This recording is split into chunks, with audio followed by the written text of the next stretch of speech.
በስመ አብ ወወልድ ወመንፈስ ቅዱስ አሐዱ አምላክ አሜን።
ኢየሱስ ክርስቶስ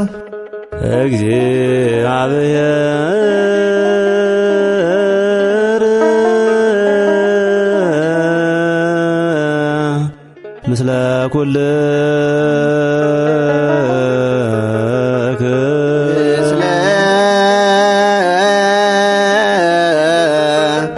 መንፈስ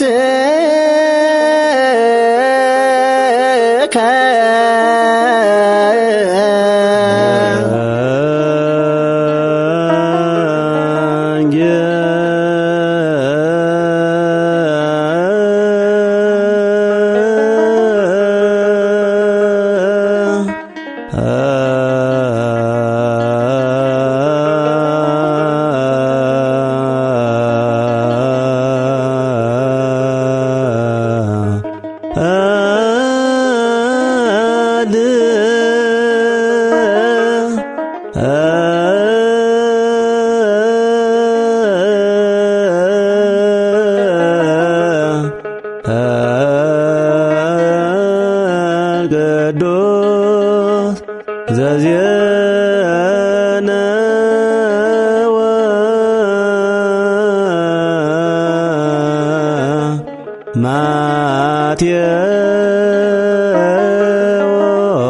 ማቴዎስ ቃለ ወልደ እግዚአብሔር ስብሐት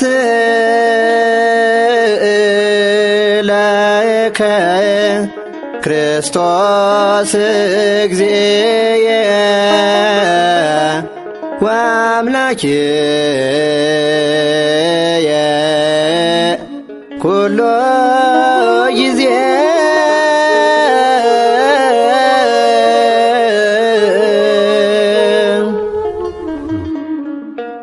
ወንጌል ማቴዎስ ካብቶም 12 ሐዋርያት ሓደ ኮይኑ ወንጌል ማቴዎስ ዝጽሓፎ ድማ ንሱ ምዃኑ እቶም ናይ ጥንቲ ቤተ ክርስቲያን አቦታት ብዘይጥርጥር እዮም ተቐቢሎሞ። ማቴዎስ ትርጉም ስሙ ናይ እግዚአብሔር ህያብ ማለት ክኸውን ከሎ ቀረጽ አካቢ ምንባሩ ኢየሱስ ንኽስዕብ ስርሑ ዝገደፈ ሐዋርያ እዩ ነይሩ። ማቴዎስ ኣብ ወንጌል ማሪቆስን ሉቃስን ለዊ ብዝብል ካልእ ስሙ እዩ ዝፍለጥ። አይሁድ ንዘመናት ተስፋ ገይሮሞ ዝጽበይዎ ዝነበሩ መራሒ ኢየሱስ ክርስቶስ ብነቢያት ዝተነግረ መሲሕ ቅቡእ እግዚአብሔር ንሱ እዩ። አይሁድ ካብቶም አጨነቕቶም ዝነበሩ ሮማውያን ሓራ ክኾኑ ሓድሽ መንግሥቲ ኸቑመሎም ዓብይ ትጽቢት ከም ዝነበሮም ከም ንጉሶም ንዓለም ብፍትሕን ጽድቅን ክገዝእ እዩ ዝብል ዓብይ ጽምዓት ነይርዎም። አይሁድ ኢየሱስ ከም ናይ እስራኤል ንጉስ እምበር ንኻልእ ኣይተጸበይዎን። ኢየሱስ ክርስቶስ ግና ናይ ዓለም ንጉስ እዩ ኮይኑ ተገሊጹ። ወንጌል ማቴዎስ በግሪክ እኳ ተጻሕፈ ነገር ግን መልእኽቱ ንአይሁድ እዩ ተጻሒፉ። ዕላማ ናይዚ መጽሓፍ يسوس ዝጽበይዎ ዝነበሩ ክርስቶስ እቲ መሲሕ ምዃኑ ብርግጽ ንምቕራብ ተጻሒፉ ማቴዎስ ኣብ ብሉይ ኪዳን ስለ ክርስቶስ እቲ መሲሕ ዝተነገረ ትንቢት ዝፈጸመ ኢየሱስ እዩ ዝብል መሪሕ ሓሳብ ንምጭባጥ ዝተፈላለዩ መረድኢታት ካብ ብሉይ ኪዳን ጠቒሱ እዩ ብተወሳኺ ኣብ ብሉይ ኪዳን ዝነበረ ናይ እግዚኣብሔር ህዝቢ ታሪኽ ብኢየሱስ ክርስቶስ ህይወት ከም ዝተፈጸመ ማቴዎስ ኣጸቢቑ ገሊጹዎ ኣሎ ከምኡውን ማቴዎስ ዕላምኡ እውን ናብ ፍጻሜ ከብጽሕ ኢየሱስ ናይ ትውልዲ ሓረግ ካብ ዳዊት ከም ዝኾነ ኣርጊጹ እዩ ዝዘረድእ ኣብዚ ወንጌል ማቴዎስ እቲ ቁልፊ ዝኾነ ቃል ወንጌል ማቴዎስ ምዕራፍ 5 ቁጽሪ 17 ዘሎ ኮይኑ ንሕጊ ኮነ ወይስ ንነቢያት ክፍጽሞም እምበር ክስዕሮም ዝመጻኹ ኣይምሰልኩም ሰማይን ምድርን ክሳዕ ዝሓልፍ ኩሉ ክሳዕ ዝፍጸም ካብ ሕግስ የውጣ ወይስ ሓንቲ ሕንጣት ከምዚ ይሓልፍ ብሓቂ ይብለኩም ኣለኹ እንድሕር ደኣ ብምስተውዓል እዚ ወንጌል ማቴዎስ አንቢብና ኮይንና መልእኽቲ ጽሩይ እዩ ንሱ ድማ ብዛዕባ ኢየሱስ ክርስቶስ ናይ ነገሥታት ንጉሥ ናይ ጎይታት ድማ ጎይታ እዩ ኣብ ልዕሊ ናይ ጸልማት መንግስቲ ሞትን ድማ ብዓወት ተገሊጹ እዩ ኢየሱስ ክርስቶስ ናይ ህይወትካ ጎይታን ንጉሥን ክትገብሮ ይዕድመካ ኣሎ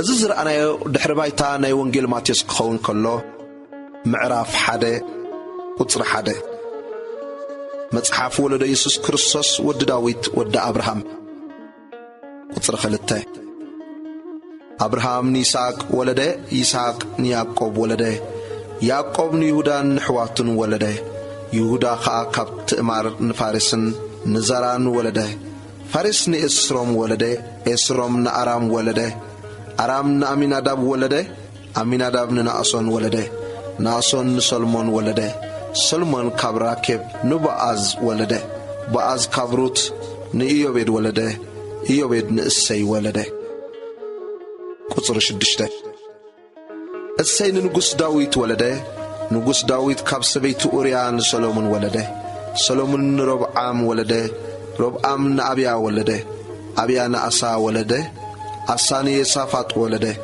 የሳፋጥ ንኢዮራም ወለደ ኢዮራም ንአዝያ ወለደ ኦዝያ ንኢያታም ወለደ ኢያታም ንአካዝ ወለደ አካዝ ንሕዝቅያስ ወለደ ሕዝቅያስ ንምናሴ ወለደ ምናሴ ንአሞን ወለደ አሞን ዮስያስ ወለደ ዮስያስ ካ በዘመን ምርኮ ባቢሎን ንኢኮንያን ንሕዋቱን ወለደ ቁጥሪ 12 ድሕሪ ምርኮ ባቢሎን ድማ ኢኮንያ ንስላቲኤል ወለደ ስላቲኤል ንዝርባቤል ወለደ ዝርባቤል ንአብዮድ ወለደ አብዮድ ንኤልያቄም ወለደ ኤልያቄም ንአዛር ወለደ አዛር ንሳዶቅ ወለደ ሳዶቅ ንአኪም ወለደ አኪም ንኤልዮድ ወለደ ኤልዮድ ንአልዓዛር ወለደ አልዓዛር ንማታን ወለደ ማታን ንያዕቆብ ወለደ ያዕቆብ ንዮሴፍ ሕፂ ማርያም ወለደ ካብኣ ድማ እቲ ክርስቶስ ዝበሃል ዘሎ ኢየሱስ ተወልደ ቁጥሪ 17 እምበኣርሲ ኩሉ ወለዶ ካብ አብርሃም ክሳዕ ዳዊት 14 ወለዶ ካብ ዳዊት ክሳዕ ምርኮ ባቢሎን 14 ወለዶ ካብ ምርኮ ባቢሎን ክሳዕ ክርስቶስ ድማ 14 ወለዶ እዩ ልደት ኢየሱስ ክርስቶስ ቁጥሪ 18 ልደት ኢየሱስ ክርስቶስ ከምዚ እዩ አዲዩ ማርያም ንዮሴፍ ተሓጽያ ከላ ከይተራኸቡ ብመንፈስ ቅዱስ ጠኒሳ ተረኸበት ዮሴፍ ሕጽያ ጻድቕ ሰብኣይ ነበረ እሞ ብሕቡእ ክሓድጋ ሓሰበ እምበር ክገልጻ ይፈተወን ንሱ እዚ ክሓስብ ከሎ እነሆ መልአኽ እግዚኣብሔር ብሕልሚ ተራእዮ ከምዚ ኢሉ ዮሴፍ ወዲ ዳዊት እቲ ሕጺትኻ ማርያም ጠኒሳቶ ዘላ ካብ መንፈስ ቅዱስ እዩ እሞ ንምውሳዳ ኣይትፍራህ ወዲ ክትወልድ እያ ንሱ ኸኣ ንህዝቡ ካብ ሓጢኣቶም ከድሕኖም እዩ እሞ ስሙ ኢየሱስ ክትሰምዮ ኢኻ እዚ ኩሉ እቲ እግዚኣብሔር ብነቢይ ተዛርቦ ክፍጸም ኮነ ከምዚ ዝብል እነሆ ድንግል ክትጠንስ ወድውን ክትወልድ እያ ስሙ ኸኣ አማኑኤል ክብልዎ እዮም ትርጉሙ ኣምላኽ ምሳና እዩ ዮሴፍ ካብ ድቃሱ ተንስኡ መልአኽ እግዚኣብሔር ከም ዝኣዘዞ ገበረ ንማርያም ሕጺቱ ወሰዳ በኽሪ ወዳ ክሳዕ ትወልድ ከኣ ኣይፈለጣን ስሙ ድማ ኢየሱስ ሰመዮ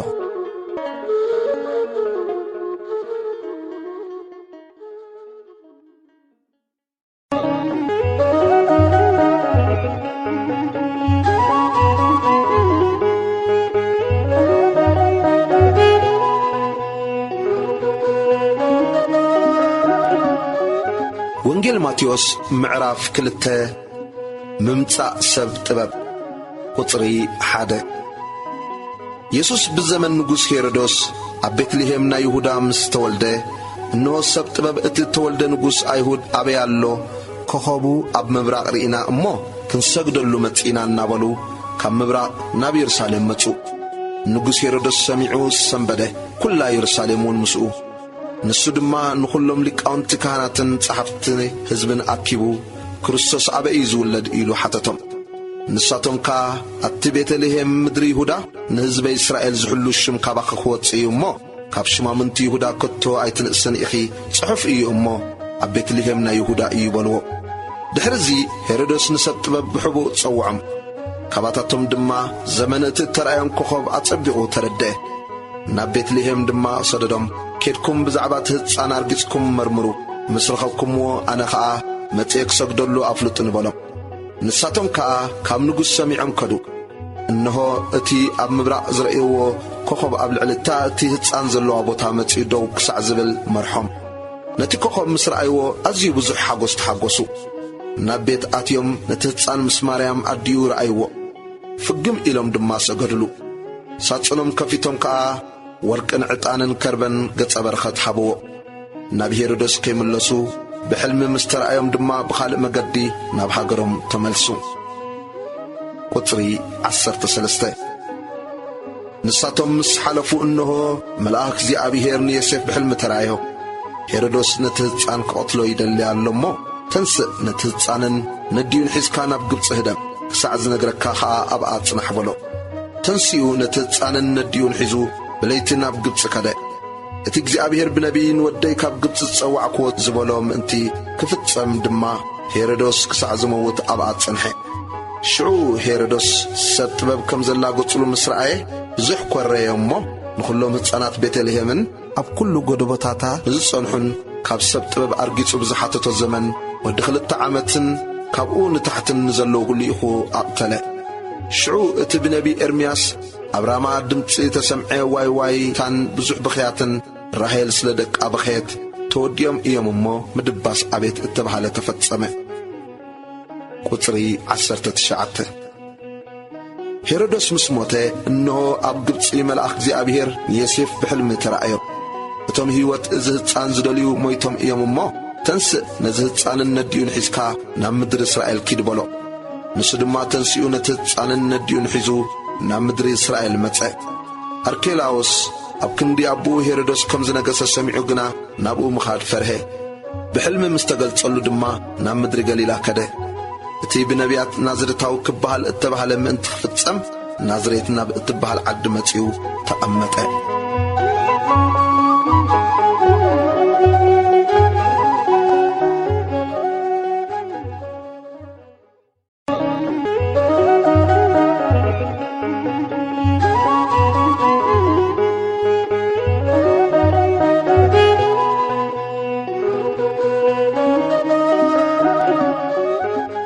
ወንጌል ማቴዎስ ምዕራፍ 3 ስብከት ዮሐንስ መጥማቕ ቁጽሪ 1-2 በቲ ወርሓት እቲ ዮሐንስ መጥማቕ መንግሥተ ሰማያት ቀሪባ ኣላ እሞ ተነስሑ ኢሉ እናሰበኸ ናብ በረኻ ይሁዳ መጸ።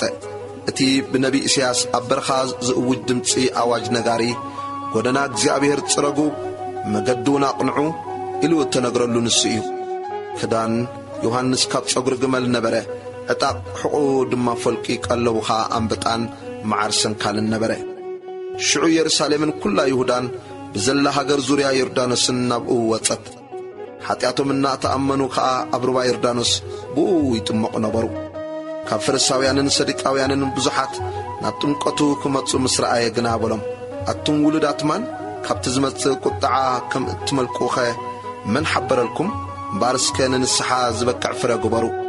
ብልብኹም አብርሃም አቦ አለና ከም እትብሉ አይምሰልኩም ንአብርሃምሲ ካብ ዘአማን እዚ ውሉድ ከተንሳአሉ ንአምላክ ከም ዝከአሎ እብለኩም ኣለኹ ካብ ብሕጅ እኳ ማሕፀናብቲ ጉንዲ ኦም ተነቢሩ ኣሎ እምበኣርሲ ጽቡቕ ፍረ ዘይፈሪ ዘበለ ኩሉ ኦም ይቁረጽ ናብ ሓዊ ድማ ይድርበ ኣነስ ንንስሓ ብማይ እጥምቐኩም ኣለኹ እቲ ድሕረይ ዝመጽእ ግና ካባይ ይሕይል እዩ ኣነስ ኣስኣኑ ክጸውር እኳ ኣይበቅዕን ንሱ ብመንፈስ ቅዱስን ብሓውን ከጥምዖኩም እዩ ዓውዱ ዘጽርየሉ መስእያ ኣብ ኢዱ ኣለዎ ስርናዮ ኣብ ቆፍኡ ይእክብ ነቲ ሓሰር ግና ብዘይጠፍእ ሓዊ ከንድዶ እዩ ጥምቀት ኢየሱስ ቁጥሪ 13 ሽዑ ኢየሱስ ብዮሐንስ ክጥማቕ ካብ ገሊላ ናብ ዮርዳኖስ መጸ ዮሐንስ ግና ንኣይ በኣኻ ምጥማቕ የድልየኒ ንስኻ ዶ ናባይ ትመጽእ ኢሉ ኣበዮ ኢየሱስ ከዓ ኩሉ ጽድቂ ክንፍጽም ይግባአና እዩ እሞ ሕጅስ ይኹን ዳ ሕደግ ኢሉ መለሰሉ ድሕሪዚ ፈቐደሉ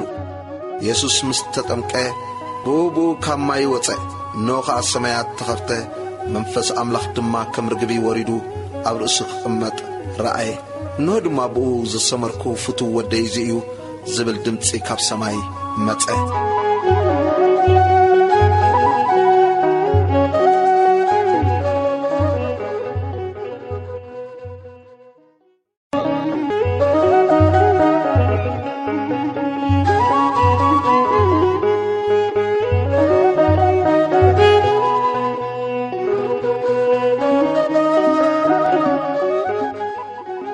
ወንጌል ማቴዎስ ምዕራፍ 4 ኢየሱስ ብዲያብሎስ ከም ዝተፈተነ ቁጥሪ 1 ሽዑ መንፈስ ንኢየሱስ ብዲያብሎስ ክፍተን ናብ በረኻ ኣውፅኦ 40 መዓልትን 40 ለይትን ምስ ጾመ ድሕሪ ዝጠመየ እቲ ፈታኒ ድማ መጺኡ ወዲ ኣምላኽ እንተኾንካስ እዛ ኣእማን እንጌራ ክኸውን በል በሎ ኢየሱስ ግና ሰብ ካብ ኣፍ ኣምላኽ ብዝወፅእ ኩሉ ቃል እምበር ብእንጌራ ጥራይ ኣይነብርን ጽሑፍ እዩ ኢሉ መለሰሉ ሽዑ ዲያብሎስ ናብታ ቅድስቲ ከተማ ወሲዱ ኣብ ገምገም ቤተ መቕደስ ደው ኣበሎ እግርኻ ብእምኒ ከይትዕንቀፍ ብእዳም ከልዑልኻ ንመላእኽቱ ምእንተኻ ይእዝዝ ጽሑፍ ኣሎ እሞ ወዲ ኣምላኽ እንተኾንካስ ብታሕቲ ገጽካ ጽደፍ በሎ ኢየሱስ ንእግዚኣብሔር ኣምላኽካ ኣይትፈታተኖ ድማ ጽሑፍ ኣሎ በሎ ዲያብሎስ ከም ብሓድሽ ናብ ኣዝዩ ነዊሕ ከረን ወሲዱ መንግሥታት ኩሉ ዓለምን ክብረተንን ኣርአዮ እሞ ፍግም ኢልካ እንተሰገድካለይ እዚ ኩሉ ክህበካ የበሎ ሽዑ ኢየሱስ ንእግዚኣብሔር ኣምላኽካ ስገድ ንኡ በይኑ ድማ ተገዛ ጽሑፍ ኣሎ እሞ ኪርሓቕ ሰይጣን በሎ ድሕሪ እዚ ዲያብሎስ ሓደጎ እንሆ ድማ መላእኽቲ መጺኦም ኣገልገልዎ ኢየሱስ ኣብ ገሊላ ክምህር ከም ዝጀመረ ቁጥሪ 12 ኢየሱስ ማእሰርቲ ዮሐንስ ሰሚዑ ናብ ገሊላ ድሕር በለ ናዝሬት ሓዲጉ ድማ ኣብ ወሰን ዛብሎንን ንፍታሌምን ኣብ ጥቓ ባሕሪ ናብ ዘላ ቅፍርናሆም መጺኡ ተቐመጠ እቲ ብነቢይ ኢሳይያስ እተባህለ ክፍጸም ከምዚ ዝብል ምድሪ ዛብሎንን ምድሪ ንፍታሌምን መገዲ ባሕሪ ማዕዶ ዮርዳኖስ ገሊላ ኣሕዛብ ኣብ ጸልማ ዝነብር ህዝቢ ዓብዪ ብርሃን ረአየ ኣብ ዓዲ ሞትን ድኒኣን ንዝነብሩ ድማ ብርሃን ወጸሎም ኢየሱስ 4 ገፈፍቲ ዓሣ ከም ዝጸውዐ ቁጥሪ 17 ኢየሱስ ካብኡ ነጀው መንግሥተ ሰማያት ቀሪባ ኣላ እሞ ተነስሑ እናበለ ክሰብኽ ጀመረ ኣብ ጥቓ ባሕሪ ገሊላ ክመላለስ ከሎ ክልተ ኣሕዋት ጴጥሮስ ተባሂሉ ዘሎ ስምዖንን እንድርያስ ሓውን ገፈፍቲ ዓሣ ነበሩ እሞ መርበቦም ናብ ባሕሪ ክድርብዩ ረአየ ኢየሱስ እውን ኣነ ድማ ገፈፍቲ ሰብ ክገብረኩም እየ ንዑ ሰዓቡን ይበሎም ብኡ መርበቦም ሓዲጎም ሰዓብዎ ካብኡ ሓሊፉ ክልተ ካልኦት ኣሕዋት ያዕቆብ ወዲ ዘብድዮስን ዮሐንስ ሓውን ምስ ዘብድዮስ ኣቦኦም መርበቦም ኣብ ጃልባ ክዕርዩ ረአየ እሞ ጸውዖም ንሳቶም ከዓ ነታ ጃልባን ኣቦኦምን ሓዲጎም ብኡ ሰዓብዎ ኢየሱስ ከም ዝመሃረን ከም ዘሕወየን ቁጥሪ 23 ኢየሱስ ድማ ኣብ ኩላ ገሊላ ኣብ ቤት ጸሎቶም እናመሃረ ወንጌል መንግሥቱን እናሰበኸ ኩሉ ሕማምን ኣብ ህዝቢ ዘሎ ኩሉ ድናሰን እናሐወየ ይዘውር ነበረ ወሪኡውን ኣብ ኩላ ሶርያ ወፀ ንኩሎም ሕሙማት ከዓ በብዓይነቱ ሕማም ዘለዎምን ቃንዛን ኣጋንንቲ ዘለዎምን ሕማም ባርያ በብወርሒ ዝለዓሎምን መጻጓዓትን ናብኡ ኣምጽሉ ንሱ ድማ ኣሕወዮም ካብ ገሊላን ካብ 10 ዓድን ካብ ኢየሩሳሌምን ካብ ይሁዳን ካብ ማዕዶ ዮርዳኖስን ከዓ ብዙሓት ሰብ ሰዓብዎ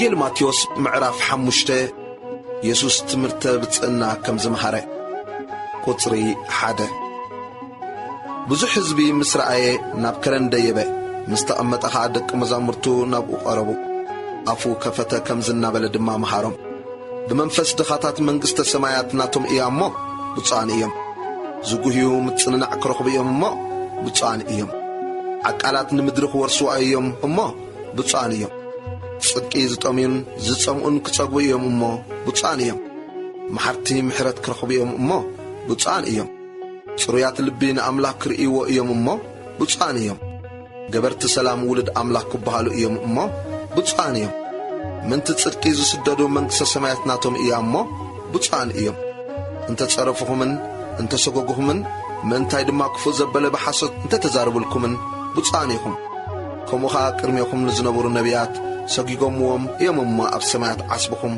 بزح سلا زخانة تحقسوا بهون يبالكم مسلا تشاون برهانا قطر 13 نسخاتكم تشاو مدريكم تشاو مقالتون تخدخ بمنتاي مكر بسبب كرقص مقدام مدربايون تزيكوينو منبرز تقم يبلون نسخاتكم برهان عالميكم أب كرن زلا كتما كولاي كعلان إيو مبرهتي أب بيت نزلو كل كبره أب قوامك أندير كسقلو أمبر أب تحت كفر كمبرو أيبرهن إيوم كموخا نتتصبق قبركم رئيوم أب سمايات نزلو أبهم من تكمسكنو برهانكم أب كرمي سبي برح بزعبا حق موسيه قطر 17 نحق كونه ويسن نبيات كفتشما منبر كسعرهم زمصا خو يمسلكم سماين مدرن كسع زحلف كله كسع زفتسم كاب حقس يوطا ويس حنت حنطات كم زي تحلف بحقي يقولكم الله بارسي كاب زنا اشتو تزازات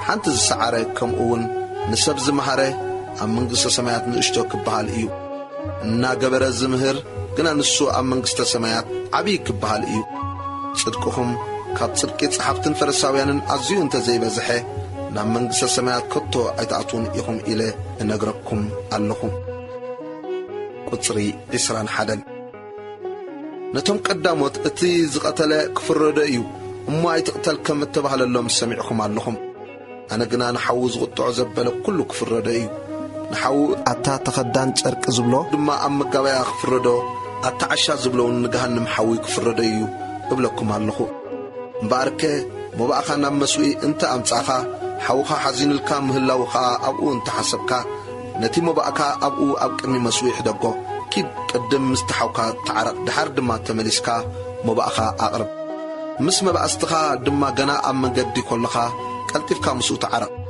انت زي كونس اتي مباستخا نفرادي احلفك هبكا فراديون نغلياو نابيت ماسرتكا تاعتو اتا موداتا قدرانتين ساعت فدي كابا كم زي توص بحقي يبلكا اللخو قطري عسران شوعتن نتم قداموت ايتزمو كم اتبهال لهم سمعكم اللهم انا غنا نسبيتي كبه غازت متا كل بلبو فصيمو ابا زموه يبلكم اللخو يماني تعينخا انت اسحتتك كبخا غطغيت كادربيا بزلسغا اب جهنم كابزاتوس حنت اكلكا انت طفيت حشكا يماني تيدكا انت اسحتتكاون كبخا قريت كادربيا بزلسغا اب جهنم كابزاتو حنت اكلكا انت طفيت يحشكا نسبيتو زفتحه صحفت مفتاحا يحبا تبحله انا غنا بزي مخنيات زموت نسبيتو زفتحه زبل كل زماوي تجبرا اتفتحت زقتو دما زموي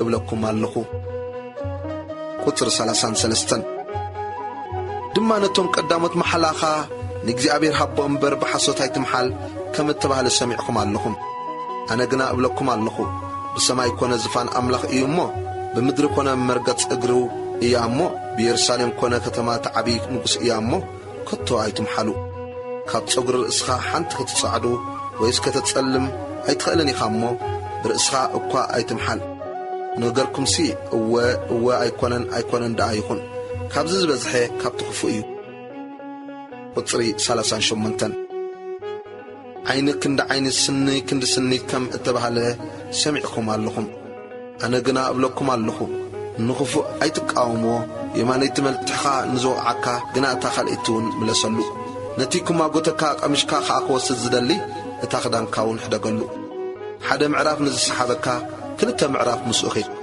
زلمنك هبو كبخا كلقح نزدلون ايتخل ايو قطري 43 بصايكا فتو صلايخا صلاء كم تبحال سمعكم اللهم أنا قنا أبلكم اللهم صلاتكم فتو نزرقمكم مرقوا وللأتي أب سمايات زلو أبكم من تتكونوا نسو نخفاءاتن نحياوتن تحيا بالرق صار كان النحات آنا دما زنابي النبي يومو نسألكم تصبق قبارو سلتهم صرفكم من زسقكم من تصليوا نتهم زفتكم انت فتكم انت عسبال لكم تقو تسكم دو يقبروا أيكونن نحواتكم تراي بتصبق انت تقبلكم كانت حلفا قبركم أحزاب سيكم دو يقبروا أي اللون مباركة كم تسمى ربهم فتصم زخنا نسخكم ون فتصمات كنوا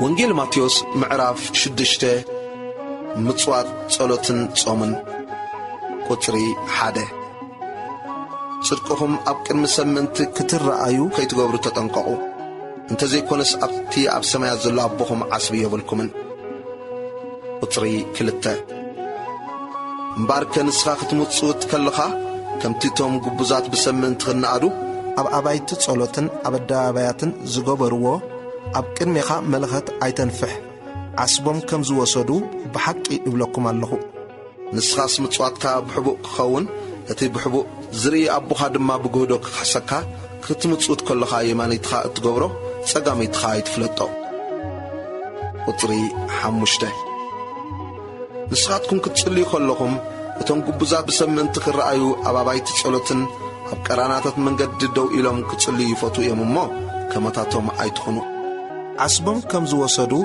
بحق يبلكم الله نسخاس كتصلي كلها نبيت كاتو مع تصخا عطو نتبحبو زلو أبوخا لمنو نتبحبو زري أبوخا دما بقودوك خسكاي كتصلي كلهم كا أحزاب بمبزح زربهم زسمعو يمسلم يومو كما تاتهم زرباي تبزحو مبارسك أبوهم كي لمنكمو زدليكم يفلت إمو أي تمسلوهم قطر تشعته نسخاتكم سي كم زيلكم دا تصليو أب سمايات تنبر ربنا سمكاي قدس من قصات متصا فأدكا كم تياب سماي كم دما بمدريخون نعيلة مجيرانا لو محبنا نحنا نزودلنا كم زحدقنا اللوم بدلنا حدقلنا كابكو فأدحنا نامبر نفتنا ايتتونا من قصتن حيلن كبر نزل عالمنا تكايمو آمين قطري 14 نسبد لهم تحدكم لهم ناخذكم دما ناي سماي أبوهم كحدقلكم إيو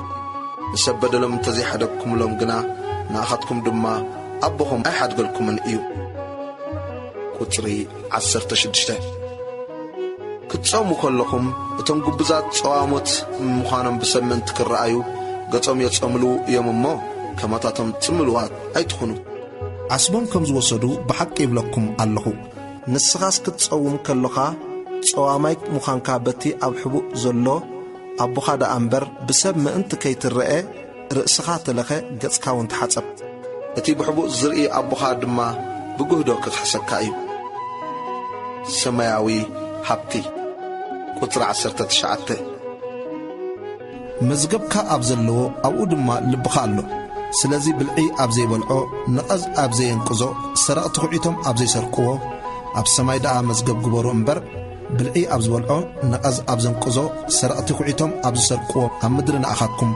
مزقب أي تقبرو قطر 22 نايسقا مبرهات عينيها عينخا تعيتن تخونت بزلو سقاخا برو يخون عينخا حممتن تخونت قنا بزلو سقاخا تسلمات يخون مبارسي اتي أباخا زلو برهان كاب تسلمت تسلمات سكندي عبي يخون قطري 24 نغلت قويتت كقزاء زخيل يلون وين تحدي تسأليو نتحدي يفتو ويكا نتحدي تأزيزو نتحدي نعق نعملخن نغنزبن كتغزوا يكون لكم إيو كم مبلعسي هيوت دعاء يتبلتسن كاب كدان سسقا دعاء يبلتسن سلازي هيوتكم بتبلعون بتستيون ويس نسقاكم بتخدنون أي تتشنقوا ولكم علقوا نعواف السماء تملكتوا ناي السماء أبوهم دعاء يمقبان انبر أي زرعاء أي عطدا أم معكنون أي إكبان إين ንስኻትኩም ዶ ግዳ ካባታትን ብዙሕ ኣይትበልጹን? ካባኻትኩም ከተጨኒቑ ኣብ ልዕሊ ቁመቱ ሓንቲ እመት ክውስኽ ዝኽእል መን ኣሎ? ከመይ ከብናይ ክዳን እትጭነቑ? ንዕምበባታት መሮር ከመይ ኢሎም ከም ዝዓብዩ ተመልከቱ። ኣይደኽሙ ኣይፈትሉ። ምስ ናይ ዝግና ሰሎሞን እኳ እቲ ኩሉ ግብሩ ከም ሓደ ካባታቶም ከም ዘይተኸድነ እብለኩም ኣለኹ። ኣምላኽ ነቲ ሎሚ ዘሎ ጽባሕ ግና ናብ እቶን ዝድርበ ሳዕሪ መሮር ከምዚ ገይሩ ዝኸድኖ ካብ ኮነ ደኣ ኣቱም ጉድላት እምነት ንኣትኩም ዶ ግዳ ኣብሊጹ ኣይከድነኩምን? እምበኣርከ እንታይ ንበልዕ እንታይ ንሰቲ እንታይ ንኽደን ኢልኩም ኣይትጨነቑ። ነዚ ኩሉስ ኣሕዛብ ይደልይዎ እዮም እሞ ንኣኻትኩም እዚ ኩሉ ከም ዘድልየኩም ናይ ሰማይ ኣቦኹም ይፈልጥ እዩ። ቅድም መንግሥቲ ኣምላኽን ጽድቅን ድለዩ እዚ ኩሉ ድማ ይውሰኸልኩም። ጽባሕ ንርእሳ ትጭነቕ እያ እሞ ንጽባሕ ኢልኩም ኣይትጨነቑ። ንመዓልቲ ክፍኣታ ይኣኽላ።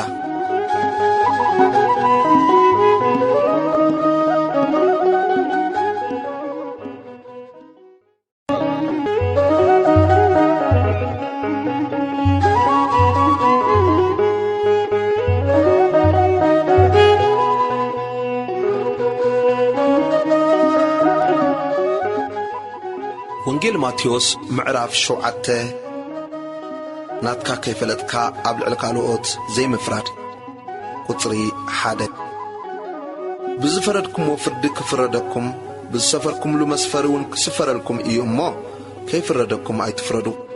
ኣብ ዓይንኻ ዘሎ ጉንዲ ዘይፈለጥካስ ንምንታይ ከ ኣብ ዓይኒ ሓውካ ዘሎ በሰር እትርኢ? ወይስ ከመይ ጌርካ ንሓውካ ካብ ዓይንኻ በሰር ከውፅኣልካስ ሕደገን ትብሎ? እንሆ ጉንዲ ኣብ ዓይንኻ ኣሎ። ኣታ ግብዝ ቅድም ካብ ዓይንኻ ጉንዲ ኣውፅእ፣ ሽዑ ካብ ዓይን ሓውካ በሰር ንምውፃእ ጸቢቕካ ትርኢ። ቁጽሪ 6 እቲ ቅዱስ ንኽላባት ኣይትሃቡ፣ ዕንቆኹም እውን ኣብ ቅድሚ መፋልስ ኣይትደርብዩ።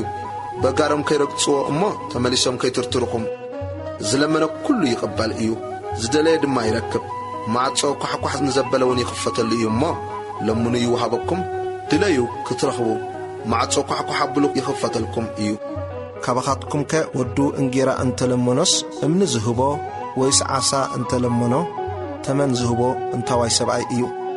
እምበኣርከ ንስኻትኩም እኳ ክፉኣት ክነስኾም ንደቅኹም ጽቡቕ ህያብ መሃብ ካብ ፈለጥኩም እቲ ኣብ ሰማይ ዘሎ ኣቦኹም ግዳ ንዝልምንዎ ክንደይ ኣብዚሑ ጽቡቕ ዘይሂቦም። እምበኣርሲ ኦሪትን ነቢያትን እዚ እዩ እሞ ከምቲ ሰብ ክገብሩልኩም እትደልይዎ ዘበለ ኩሉ ንስኻትኩም እውን ከምኡ ግበሩሎም። ጸባብን ገፋሕን ኣፍ ደገ ቁጽሪ 13-14 እታ ናብ ጥፋእቲ ትወስድ ደገ ርሕብቲ መገዳውን ገፋሕ እያ፣ እቶም በኣኣ ዝኣትዉ ድማ ብዙሓት እዮም። እታ ናብ ህይወት እትወስድ ደገ ግና ጸባብ መገዳውን ቀጣን እያ፣ እቶም ዝረኽብዋ ኸዓ ሒደት እዮም እሞ በታ ጸባብ ደገ እተዉ። ኦም ብፍርኡ ይፍለጥ። ቁጽሪ 15 ካብ ነቢያት ሓሰት ተጠንቀቑ፣ ብውሽጦም ዝምንጥሉ ተዃሉ ኽነሶምሲ ክዳና ባጊዕ ተኸዲኖም እዮም ዝመጽኹም። ብፍርኦም ከተለልይዎም ኢኹም። ካብ እሾኽ ዶ ወይኒ ይቕንጠብ? ካብ ተኸርባስ በለስ? ከምኡ ኸስ እቲ ጽቡቕ ኦም ጽቡቕ ፍረ ይፈሪ፣ እቲ ክፉእ ኦም ከዓ ክፉእ ፍረ ይፈሪ። ጽቡቕ ኦም ክፉእ ፍረ ክፈሪ ወይስ ክፉእ ኦም ጽቡቕ ፍረ ክፈሪ ኣይኮነሉን እዩ። ጽቡቕ ፍረ ዘይፈሪ ዘበለ ኩሉ ኦም ይቝረጽ፣ ናብ ሓዊ ድማ ይድርበ። እምበኣርከ ብፍርኦም ከተለልይዎም ኢኹም። ፈኣድቲ ኣብ ሰማያት ዘሎ ኣቦይ ዝገብር ደኣ እምበር ጐይታይ ጐይታይ ዝብለኒ ኩሉ ንመንግሥተ ሰማያት ዝኣትዋ ኣይኮነን። በታ መዓልቲ እቲኣ ብዙሓት ጐይታይ ጐይታይ ብስምካ እተንበና ዶ ኣይኰንናን? ኣጋንንትስ ብስምካ ዶ ኣየውፃናን? ብስምካስ ብዙሕ ሓይሊ ዶ ኣይገበርናን? ክብሉኒ እዮም። ሽዑ ኣነ ኣቱም ገበርቲ ዓመፃ ከቶ ኣይፈለጥክኹምን ካባይ ረሓቑ ክብሎም እየ። ነዚ ነገረይ ሰሚዑ ዝገብሮ ኩሉ ቤቱ ኣብ ከውሒ ዝሰርሐ ብልህ ሰብኣይ ይመስል። ዝናብ ዘነበ ውሒዝ ወሓዘ፣ ንፋሱን ነፈሰ፣ ነታ ቤት ከዓ ደፍእዋ፣ ኣብ ከውሒ ተሰሪታ እያ እሞ ኣይወደቐትን። ነዚ ነገረይ ሰሚዑ ዘይገብሮ ኩሉ ከዓ ቤቱ ኣብ ሕፃ ዝሰርሐ ዓሻ ሰብኣይ ይመስል። ዝናብ ዘነበ ውሒዝ ወሓዘ፣ ንፋሱን ነፈሰ፣ ነታ ቤት ደፍእዋ፣ ወደቐት፣ ኣወዳድቓ ድማ ዓብይ ኮነ። ቁጽሪ 28-29 ኮነ ድማ ኢየሱስ ነዚ ነገር እዚ ምስ ወደአ ከም ጸሓፍቶም ዘይኮነ ሥልጣን ከም ዘለዎ ይምህሮም ነበረ እሞ እቶም ሕዝቢ ብምህርኡ ተገረሙ።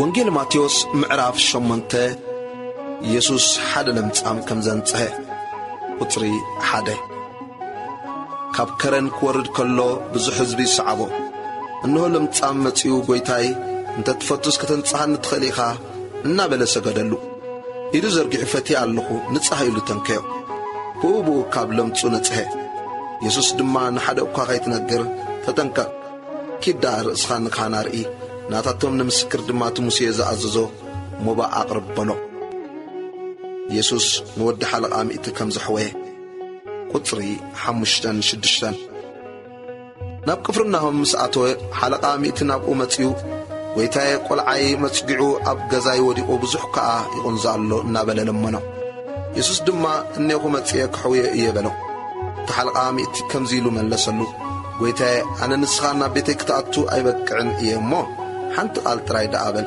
ቈልዓይ ድማ ይሓዊ ኣነ ኸዓ ኣብ ትሕቲ መላኺ ዝግዛእ ብትሕተይ እውን ጭፍራ ዘሎ ንሰብ እየ እሞ ነዚ ኪድ እብሎ ይኸይድ ንሓደ ኻልእ ኸዓ ንዓ ይመጽእ ንባርያይ እውን እዚ ግበር ይገብር ከኣ ኢየሱስ ሰሚዑ ኣስተንከረ ነቶም ዝስዕብዎ ዘለዉ ድማ በሎም ከምዚ ዝበለት ዓባይ እምነትሲ ኣብ እስራኤል እኳ ከም ዘይረኸብኩ ብሓቂ ይብለኩም ኣለኹ ካብ ምብራቕን ካብ ምዕራብን ብዙሓት ክመጹ እዮም ኣብ መንግሥተ ሰማያት ከኣ ምስ ኣብርሃምን ይስሐቅን ያዕቆብን ኣብ ማዕዲ ክቕመጡ እዮም ደቂ መንግሥቲ ግና ናብ ወጻኢ ጸልማት ክድርበዩ እዮም ኣብኡ ብኽያትን ምሕርቃም ኣስናንን ክኸውን እዩ ይብለኩም ኣለኹ ኢየሱስ ነቲ ሓለቓ ሚእቲ ኪድ ከምዚ ኣመንካዮ ይኹነልካ በሎ እቲ ቈልዓ ኸዓ በታ ሰዓት እቲኣ ሓወየ ኢየሱስ ብዙሕ ሕዝቢ ከም ዘሐወየ ቁጽሪ 14 ኢየሱስ ናብ ቤት ጴጥሮስ ምስ ኣተወ ንሓማት ጴጥሮስ ብዓሶ ተትሒዛ ደቂሳ ረኣያ ኢዳ ተንከያ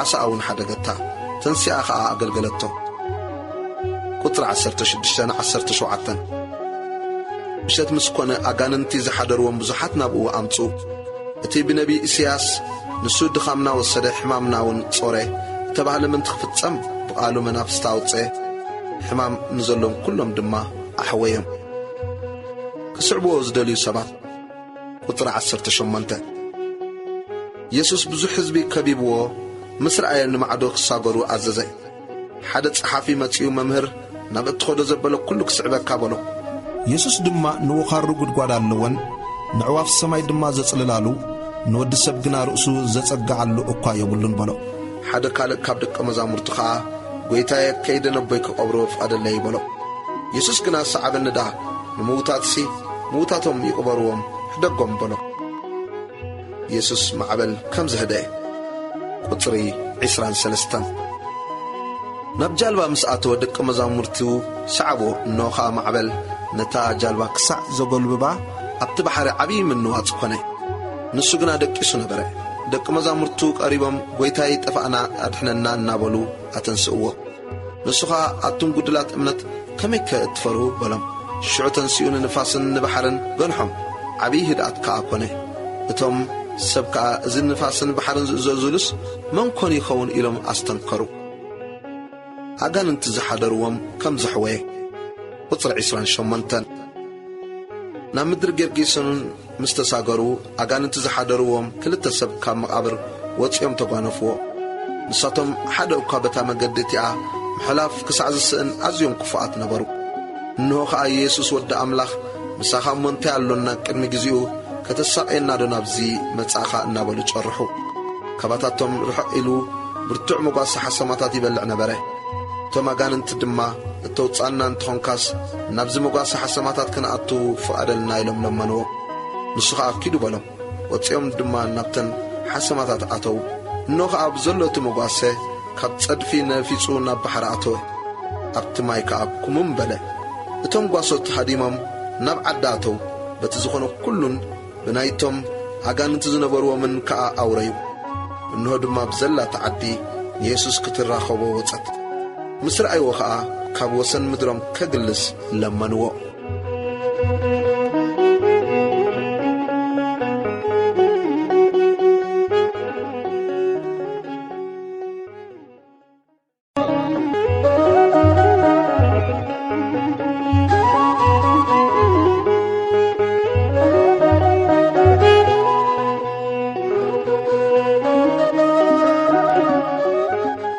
ወንጌል ማቴዎስ ምዕራፍ 9 ኢየሱስ ንሓደ ልሙስ ከም ዘሕወየ ቁጽሪ 1 ናብ ጃልባ ኣትዩ ተሳገረ ናብ ዓዱውን መጸ እነሆ ኸዓ መጻጉዕ ሰብኣይ ብዓራት ጼሮም ናብኡ ኣምጽዎ ኢየሱስ እምነቶም ርእዩ ነቲ መጻጉዕ ወደየ ኣጆኻ ኃጢኣትካ ተሓዲጉልካ በሎ እነሆ ኸዓ ሓያሎ ካብቶም ጸሓፍቲ ብልቦም እዚ ይጻረፍ ኣሎ በሉ ኢየሱስ ድማ ሓሳባቶም ፈሊጡ በለ ንምንታይ ብልብኹም ክፉእ ተሓስቡ ኣለኹም ኣይና ይቐልል ኃጢኣትካ ተሓዲጉልካ ምባል ዶ ወይስ ተንስእ መኪድ ምባል ንወዲ ሰብ ግና ኃጢኣት ክሓድግ ኣብ ምድሪ ስልጣን ከም ዘለዎ ምንቲ ክትፈልጡ ሽዑ ነቲ መጻጉዕ ተንስእ እሞ ዓራት ካልዒልካ ናብ ቤትካ ኪድ በሎ ተንስኡ ናብ ቤቱ ከደ እቶም ህዝቢ እዚ ርእዮም ፈርሁ ንኣምላኽ ድማ ከምዚ ዝበለ ስልጣን ንሰብ ብምሃቡ ኣመስገንዎ ማቴዎስ ከም ዝተጸውዐ ቁጥሪ 9 ኢየሱስ ካብኡ ምስ ሓለፈ ማቴዎስ ዝብልዎ ሰብኣይ ኣብቲ በሪ ተጎ ተቐሚጡ ረኣዮ እሞ ሰዓበኒ በሎ ተንስኡ ኸዓ ሰዓቦ ቁጥሪ 10 ኮነ ኸዓ ኣብ ቤቱ ኣብ ማኣዲ ምስ ተቐመጠ እንሆ ብዙሓት ተገውትን ሓጥኣንን ምስ ኢየሱስን ምስ ደቂ መዛሙርትን ተቐመጡ ፈሪሳውያን ከኣ ርእዮም ንደቂ መዛሙርቲ መምህርኩምሲ ስለምንታይ እዩ ምስ ተገውትን ሓጥኣንን ዝበልዕ በልዎም ኢየሱስ ግና ሰሚዑ ንሓኪምሲ ሕሙማት እምበር ጥዑያት ኣይደልይዎን ኣነ ንሓጥኣን እምበር ጻድቃን ክጽውዕ ኣይመጻኹን እሞ ምሕረት ፈቱ መስዋዕታ ኣይኮነን ዝብል እንታይ ምዃኑ ኪዱ ተምሃሩ በሎም ብዛዕባ ጾም ዝቐረበ ሕቶ ቁጥሪ 14 ሽዑ ደቂ መዛሙርቲ ዮሐንስ ስለምንታይ ንሕና ንፈሪሳውያንን ብዙሕ ንጸውም ደቂ መዛሙርትኻ ግና ኣይጾሙን ኢሎም ናብኡ መጹ ኢየሱስ ከኣ በሎም ንዕሩኽ መርዓዊ ምሳታቶም ክሳዕ ዘሎ ከመይ ኢሎም ክጉህዩ ይኾነሎም መርዓዊ ካባታቶም ዝውሰደላ መዓልቲ ግና ክትመጽያ ሽዑ ኸኣ ኣይጾሙ ቁራጽ ሓድሽ ዓለባ ኣብ ብላይ ክዳን ዝልግብ ይህልቦን እንተዘይኮነስ ነቲ ጥዑይ ይልክሞ ምቕዳዱ ኸኣ ዝገደደ ይኸውን ንሓድሽ ወይኒ ኣብ ኣረገውቲ ኣሕርብቲ ኣይዕረቕዎን እንተዘይኮነስ እቲ ኣሕርብቲ ይቕደድ እቲ ወይኒ እውን ይፈስስ ኣሕርብቲ ኸኣ ይበላሾ ንሓድሽ ወይኒ ግና ኣብ ሓደስቲ ኣሕርብቲ ይዕርቕዎ ክልቲኦም ድማ ይእርነቡ ጓል ያኢሮስን ደም ዝፈሳ ዝነበረት ሰበይቲ ቁጥሪ 18 እዚ ክብሎም ከሎ እንሆ መራሕቤት ጸሎት መጸ ጓለይ ሕጂ ሞተት ንዓኢድካ ኣንብረላ እሞ ክትሓዊ እናበለ ሰገደሉ ኢየሱስ ድማ ተንስኡ ምስ ደቂ መዛሙርቲ ሰዓቦ እንሆ ኸዓ ካብ 12 ዓመት ሒዙ ደም ዛሕዛሕ ዝብላ ሰበይቲ ብልባ ዘፈር ክዳኑ ጥራይ እንተተንኪኹ ክሓዊ እየ ኢላ ኣላ እሞ ብድሕሪኡ ቀሪባ ዘፈር ክዳኑ ተንከ ኢየሱስ ግልጽ ኢሉ ረኣያ እሞ ኣጀኽ ጓለይ እምነትኪ ኣሕወየትኪ በላ እታ ሰበይቲ ካብታ ሰዓት እቲኣ ሒዛ ሓወየት ኢየሱስ ናብ ገዛእ መራሕ ቤት ጸሎት ምስ መጸ ነፋሕቲ እምብልታን ዋይ ዝብሉ ሰብን ረኣየ እዛ ጓል ደቂሳ ኣላ እምበር ኣይሞተትን እሞ ኣግልሱ በሎም ንሳቶም ድማ ሰሓቕዎ እቶም ሰብ ምስ ወጹ ኣትዩ ኢዳ ሓዛ እታ ጓልካ ተንሰት ኣብ ኩላታ ሃገር እውን ወሪኡ ወጸ ክልተ ዕውራት ከም ዘሕወየ ቁጥሪ 27 ኢየሱስ ካብኡ ምስ ሓለፈ ክልተ ዕውራት ዓው ኢሎም ወዲ ዳዊት መሓረና እናበሉ ሰዓብዎ ናብ ቤት ምስ ኣተወ እቶም ዕውራት ናብኡ መጹ ኢየሱስ ድማ እዚ ምግባር ከም ዝከኣለን ዶ ተኣምኑ ኢኹም በሎም ንሳቶም እዎ ጐይታ ይበልዎ ሽዑ ከም እምነትኩም ይኹነልኩም ኢሉ ኣዒንቶም ተንከየ ኣዒንቶም እንተኸፍታ ኢየሱስ ድማ ሓደ እኳ ከይፈልጥ ተጠንቀቑ ኢሉ ኣሕሚሙ ተዛረቦም ንሳቶም ግና ወፂኦም ኣብ ኩላታ ሃገር ኣውረዩ ኢየሱስ ዓባስ ከም ዘዛረበ ቁጥሪ 32 ንሳቶም ምስ ወጹ እንሆ ጋኔን ዝሓደሮ ዓባስ ሰብኣይ ናብኡ ኣምጹ እቲ ጋኔን ምስ ወጸሉ እቲ ዓባስ ተዛረበ እቶም ህዝቢ ድማ ከምዚ ዝበለስ ኣብ እስራኤል ከቶ ኣይተረኣየን ኢሎም ተገረሙ ፈሪሳውያን ግና ነጋንንቲ ብሓለቃ ኣጋንንቲ የውጾም ኣሎ በሉ ኢየሱስ ንህዝቢ ከም ዝረሕርሐ ቁጥሪ 35 ኢየሱስ ኣብ ኩሉ ከተማታትን ኣብ ኩሉ ዓድታትን ኣብ ቤት ጸሎቶም እናመሃረ ወንጌል መንግሥቱን እናሰበኸ ኩሉ ሕማምን ድናስን እናሐወየ ይዘውር ነበረ ብዙሓት ህዝቢ ምስ ረኣየ ሓላዊ ከም ዘይብለና ባጊዕ ጉፋዓትን ፋሕ ዝበሉን ነበሩ እሞ ደንገጸሎም ሽዑ ንደቂ መዛሙርቱ እቲ እኽሊ ብዙሕ እዩ ዓየይቲ ግና ሒደት እዮም ስለዚ ነቲ ጐይታ እኽሊ ንእኽሉ ዓየይቲ ክልእኸሉ ለምንዎ በሎም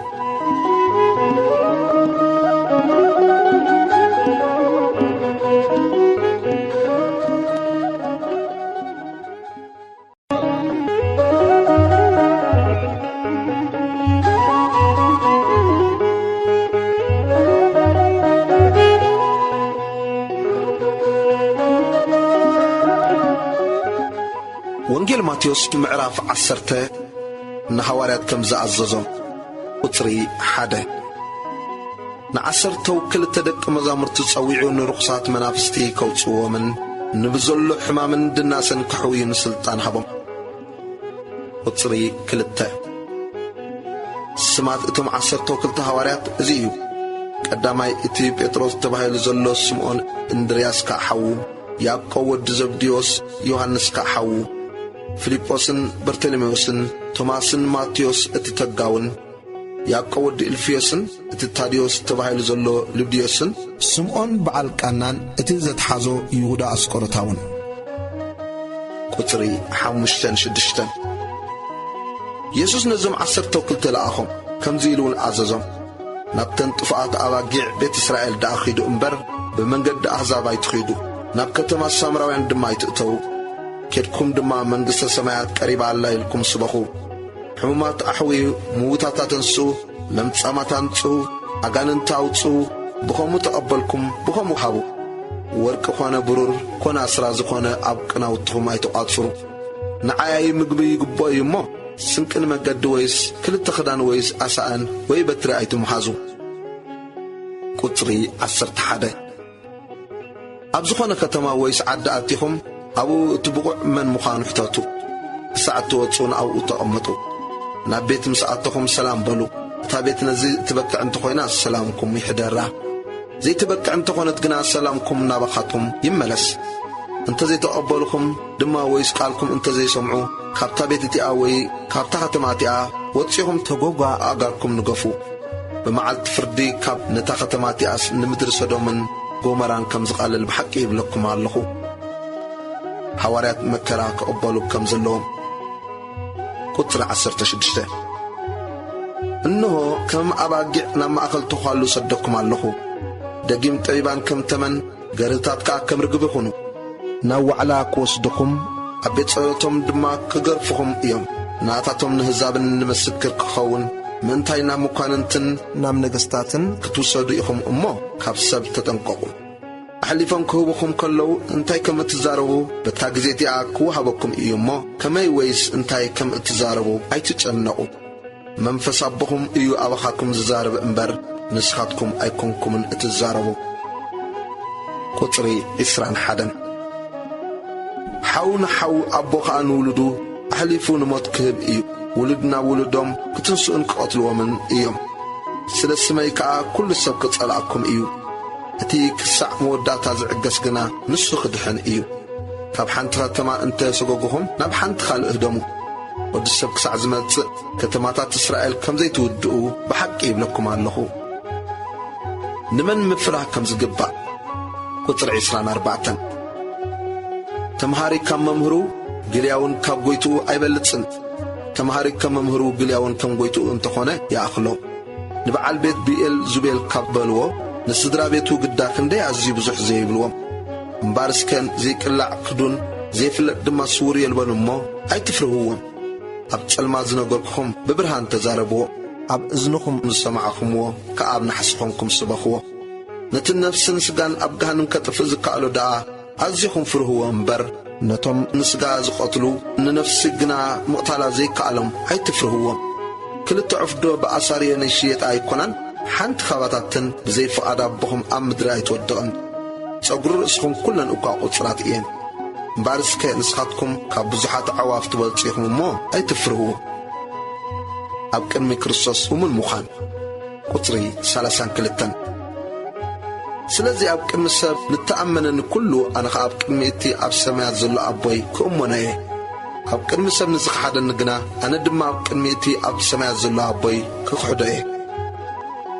ቁጽሪ 34 ናብ ምድሪ ዕርቂ ከምጽእ ዝመጻእኹ ኣይምሰልኩም። ሰይፊ ደኣ እምበር ዕርቂ ከምጽእ ኣይመጻኹን። ወዲ ካብ ኣቦኡ፣ ጓል ካብ ኣዲኣ፣ መርዓት ካብ ሓማታ ደኣ ክፈሊ መጻኹ እምበር ንሰብ እቶም ቤተሰቡ ጸላእቱ ክኾኑ እዮም። እቲ ካባይ ነብኡን ነዲኡን ዘፍቅር ንኣየ ኣይበቅዕን እዩ። ካባይሲ ንወዱ ወይስ ንጓሉ ዘፍቅር ድማ ንኣየ ኣይበቅዕን እዩ። መስቀሉ ኣልዒሉ ደድሕረይ ዘይስዕብ ንኣየ ኣይበቅዕን። እቲ ንህይወቱ ዝረኽባ ከጥፍኣ እዩ። እቲ ንህይወቱም እንታይ ዘጥፍኣ ኸዓ ክረኽባ እዩ። ቁጽሪ 40 نأخذكم زقبل نأي زقبل أتنا أي زقبل دما نتزل أخني زقبله ننبي باسم النبي زقبل عسب النبي يركب نتصادق باسم تصادق زقبل دما عسب تصادق يركب كابزمنا أشتون حدا أبقى باسم ود مزمور أساس حلما يتراي زستي عسب كتهم زي السن بحقي يبلغكم الله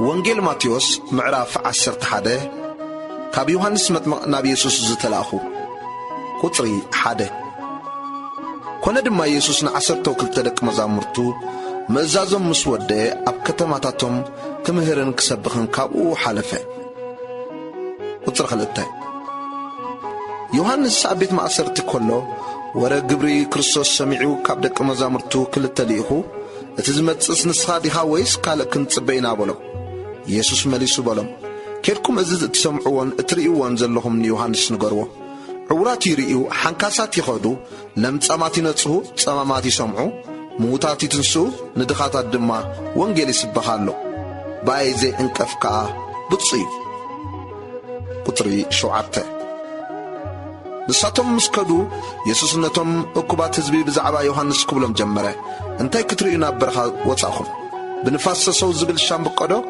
انتي دا كتري وصاخم بلسلس كداونت زغص سبدو لسلس كداونت تخدنس انه اباباي تنغستات አለው نمنتي دا وصاخم نبي كتري دو هو كاب نبي اكوا زبلص እዩ ብለኩም ኣለኹ እቲ ብዛዕቡ ተጻሕፈሉ ንስ እዩ እንሆ ኣብ ቅድሜኻ መገድኻ ዝጸርግ መልአኸይ ቅድሜኻ እለኻ ኣለኹ بحق يبلغكم الله كابانستي كاب تولدو كاب يوحنس مطمق زعبي حدا እኳ አይተንሰን ኣብ መንግስተ ሰማያት ግና እቲ ዝንእስ ካብኡ ይዓቢ ካብ ዘመን ዮሐንስ መጥመቅ ሳዕሎሚ መንግስተ ሰማያት በኃይል ትደፋአላ ደፋእት ድማ በኃይል ይዛረፉ ኣለው ኩሎም ነቢያትን ኦሪትን ክሳዕ ዮሐንስ ተነበዩ ክትኣምኑ እንተደሊኹም ሲ እቲ ክመጽእ ዘሎ ኤልያስ ንስ እዩ እቲ ሰምዕ እዝኒ ዘላቶ ይስማዕ ቁጽሪ 16 نزول دزي امو بمنتاي كمسليه اب عداغا تقميطوم نعرخوم زصوعو قلعو يزمسل امو زبلوم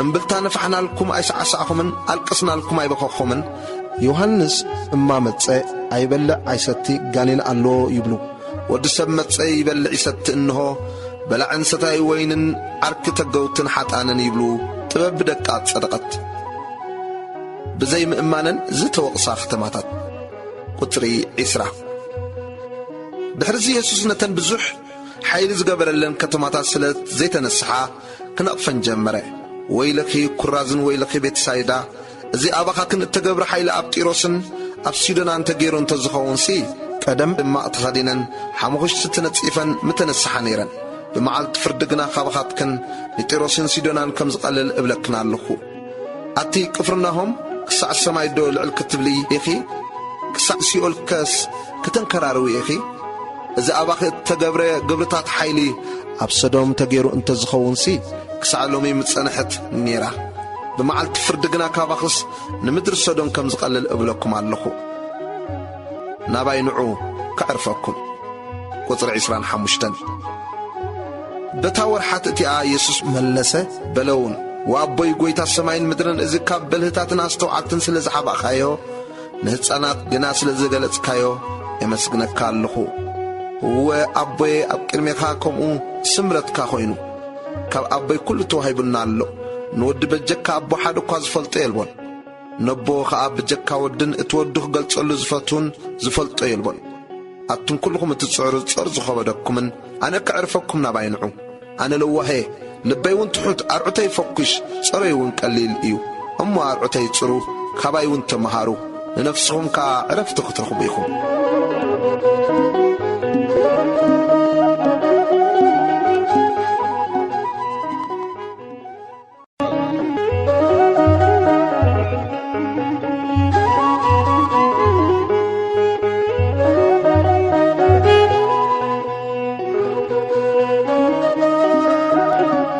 ماتيوس معرف 12 يسوس قويتا سنبت إيو قطري 1 እታ ግዜቲ ኢየሱስ ብሰንበት ብማእከል ዝሩእ ጉርሁ ሓለፈ ደቂ መዛሙርቱ ድማ ጠመዩ ሰዊት ክምሕውን ክበልዑን ከጀመሩ ፈሪሳውያን ድማ እዚ ሪኦም እነሆ ደቂ መዛሙርትኻ ብሰንበት ምግባሩ ዘይግባእ ይገብሩ ኣለዉ በልዎ ንሱ ኸዓ በሎም ዳዊት ዝገበሮ ንሱን እቶም ምስኡ ዝነበሩን ምስ ጠመዩ ከመይ ኢሉ ናብ ቤት ኣምላኽ ከም ዝኣተወ እሞ ብጀካ ንካህናት ጥራይ ንኾነ ወይስ ነቶም ምስኡ ዝነበሩ ምብላዑ ዘይግብኦም እንጌራ ምርኣይ ከም ዝበልዐስ ኣየንበብኩም ዶ ካህናት ኣብ ቤት መቕደስ ብመዓልቲ ሰንበትሲ ንሰንበት ከም ዝስዕርዋ በደል ከዓ ከም ዘይኮኖም ኣብ ኦሪት ዶ ኣየንበብኩምን ኣነ ግና ካብ ቤት መቕደስ ዝዓቢ ኣብዚ ከም ዘሎ እብለኩም ኣለኹ ግና ካብ ምሕረት ትፈቱ መስዋዕታ ኣይኮነን እንታይ ምዃኑ እንተትፈልጡስ ኣብዞም በደል ዘይብሎም ኣይምፈረድኩምን ነርኩም እምበኣርስከ ወዲ ሰብ ጐይታ ሰንበት እዩ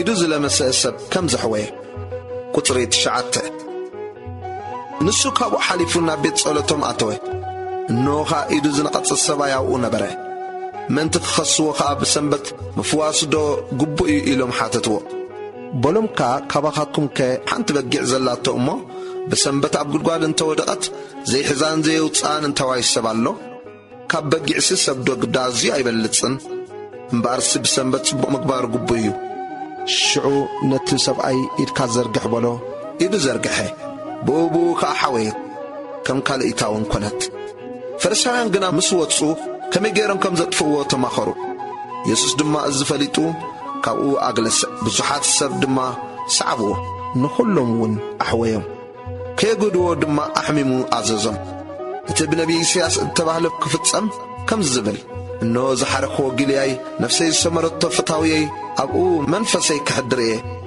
ንሱ ድማ ንህዛብ ፍትሒ ከውፅኣሎም እዩ ኣይከራኸርን ኣይጭድርን ኣብ ኣደባባይ እውን ሓደ እኳ ድምፁ ኣይክሰምዕን እዩ ፍርዲ ናብ ዓወት ትሳዕ ዘብጽሕ ጽፍሉቕ ሻምብቆ ኣይሰብርን ዝተክኽ ፈትሊ ጥዋፍ እውን ኣየጥፍእን እዩ ኣሕዛብ ከዓ ብስሙ ተስፋ ክገብሩ እዮም ጋኔን ዝሓደሮን ንመንፈስ ቅዱስ ዝጸረፈን ቁጽሪ 22 ድሕሪ እዚ ከዓ ጋኔን ዝሓደሮ ዕውር ዓባስ ናብኡ ኣምፁ ንሱ ድማ ነቲ ዕውር ዓባስ ዘርእን ዝዛረብን ገይሩ ኣሕወዮ እቶም ህዝቢ ኩሎም ከዓ እዚስ እቲ ወዲ ዳዊት ደኾን እዩ ኢሎም ኣስተንከሩ ፈሪሳውያን ምስ ሰምዑ ግና እዚ ብዘይ ብብኤል ዘቡል እቲ ሓለቃ ኣጋንንቲ ነጋንንቲ ኣየውፅኦምን በሉ ኢየሱስ ሓሳቦም ፈሊጡ በሎም ንሓድሕዳ እተፈላለየት ኩላ መንግስቲ ተዓኑ ንሓድሕዳ እተፈላለየት ኩላ ከተማ ወይስ ቤት ድማ ኣይትነብረን እያ ሰይጣን ንሰይጣን ካብ ዘውፅኦ ንሓድሕዳ እተፈላለየ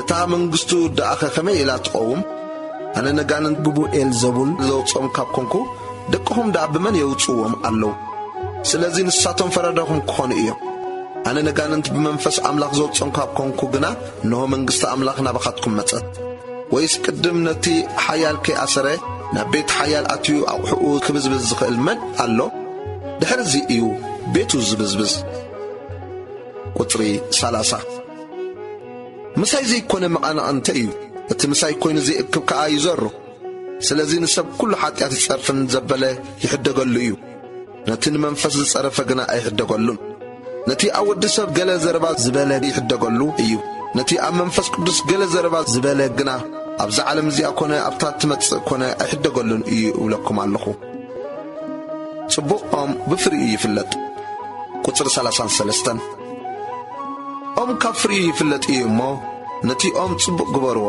ፍርኡ ድማ ጽቡቕ ወይስ ነቲ ኦም ክፉእ ግበርዎ ፍርኡ ድማ ክፉእ ኣቱም ውሉዳት ማን ኣፍ ካብ ምልኣት ልቢ ይዛረብ እዩ እሞ ክፉኣት ክነስኹም ከመይ ጌርኩም ጽቡቕ ምዝራብ ክትክእሉ እቲ ሕያዋይ ሰብ ካብቲ ጽቡቕ መዝገብ ልቡ ጽቡቕ የውፅእ ክፉእ ሰብ ካብቲ ክፉእ መዝገብ ልቡ ክፉእ እዩ ዘውፅእ ኣነ ግና ብዘረባኻ ኢኻ እትጸድቕ ብዘረባኻ እውን ኢኻ እትኹነን እሞ ሰብ ዝዛረብዎ ዘበለ ዘይጠቅም ኩሉ ቃል ብመዓልቲ ፍርዲ ጸብጻብ ክህብሉ እዮም እብለኩም ኣለኹ ትምህርቲ ዮናስ ቁጽሪ 38 ሽዑ ሓያል ካብ ጸሓፍትን ፈሪሳውያንን መምህር ካባኻ ትምህርቲ ክንርኢ ንደሊ ኣሎና ኢሎም መለሱ ንሱ ግና መሊሱ በሎም ክፉእን ዘማውን ወለዶ ትምህርቲ ይደሊ ብዘይ ትምህርቲ ነቢይ ዮናስ ድማ ካልእ ትምህርቲ ኣይወሃቦን ዮናስ ኣብ ከብዲ ዓብይ ዓሳ 3 መዓልትን 3 ለይትን ከም ዝገበረ ከምኡ ከዓ ወዲ ሰብ ኣብ ውሽጢ ምድሪ 3 መዓልትን 3 ለይትን ክገብር እዩ ሰብ ንነዌ ብስብከት ዮናስ ተነሲሖም እዮም እሞ ብመዓልቲ ፍርዲ ምስ እዚ ወለዶ እዚ ክትንስኡን ክኾንንዎን እዮም። እነሆ ካብ ዮናስ ዝዓቢ ኣብዚ ኣሎ። ንግሥቲ ኣዜብ ጥበብ ሰሎሞን ክትሰምዕ ካብ ወሰን ምድሪ መጽያ ነበረት እሞ ብመዓልቲ ፍርዲ ምስ እዚ ወለዶ እዚ ክትትንስእን ክትኩንኖን እያ። እነሆ ካብ ሰሎሞን ዝዓቢ ኣብዚ ኣሎ። ርኩስ መንፈስ ካብ ሰብ ወፂኡ ከም ዝምለስ ቁጽሪ 43 ርኩስ መንፈስ ካብ ሰብ ምስ ወፀ ዕረፍቲ ይደልዩ ኣብ ጻም ቦታ ይኾልል ኣይረክብን ድማ ሽዑ ናብታ ዝወፃ ኩላ ቤተይ ደኣ ክምለስ ይብል። ምስ መፀ ጥራያ ተኾስቲራ ተሰሊማ ይረኽባ ድሕርቲ ይኸይድ። ካብኡ ዝገዱ 7 ካልኦት መናፍስ ሒዙ ይመጽእ ኣትዮም ከዓ ኣብኣ ይነብሩ። ነቲ ሰብ እቲ ካብ መጀመርትኡ እቲ መወዳእታኡ ዝገደደ ይኾኖ። ነዚ ክፉእ ወለዶ እዚ ድማ ከምኡ ክኾነ እዩ። ኣደ ኢየሱስን ኣሕዋቱን ቁጽሪ 46 ገና ነቶም ህዝቢ ክነግሮም ከሎ እንሆ ኣዲዩን ኣሕዋቱን ክዛረብዎ ደልዮም ኣብ ወጻኢ ደው በሉ። ሓደኻ እንሆ ኣዴኻን ኣሕዋትካን ክዛረቡኻ ደልዮም ኣብ ወጻኢ ደው ኢሎም ኣለዉ በሎም። ንሱ ግና ነቲ ዝነገሮ ኣደይ መን እያ ኣሕዋተይስ እንመን እዮም ኢሉ መለሰሉ። ፈኣድ እቲ ኣብ ሰማያት ዘሎ ኣቦይ ዝገብር ዘበለ ኩሉ ንሱ ሓወይን ሓብተይን ኣደይን እዩ ኢሉ ሂዱ ናብ ደቀ መዛሙርቱ ዘርጊሑ ኣደይን ኣሕዋተይንሲ እነው በለ።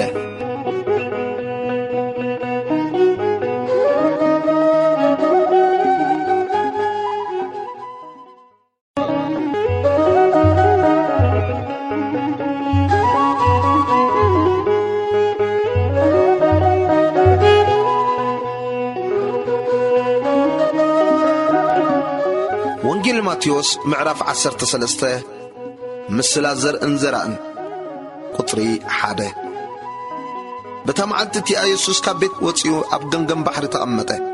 ብዙሕ ህዝቢ ናብኡ ተኣከበ። ናብ ጃልባ ኣትዩ ክሳዕ ዝቕመጥ ከዓ ኩሉ እቲ ህዝቢ ኣብ ገምገም ባሕሪ ደው ኢሉ ነበረ።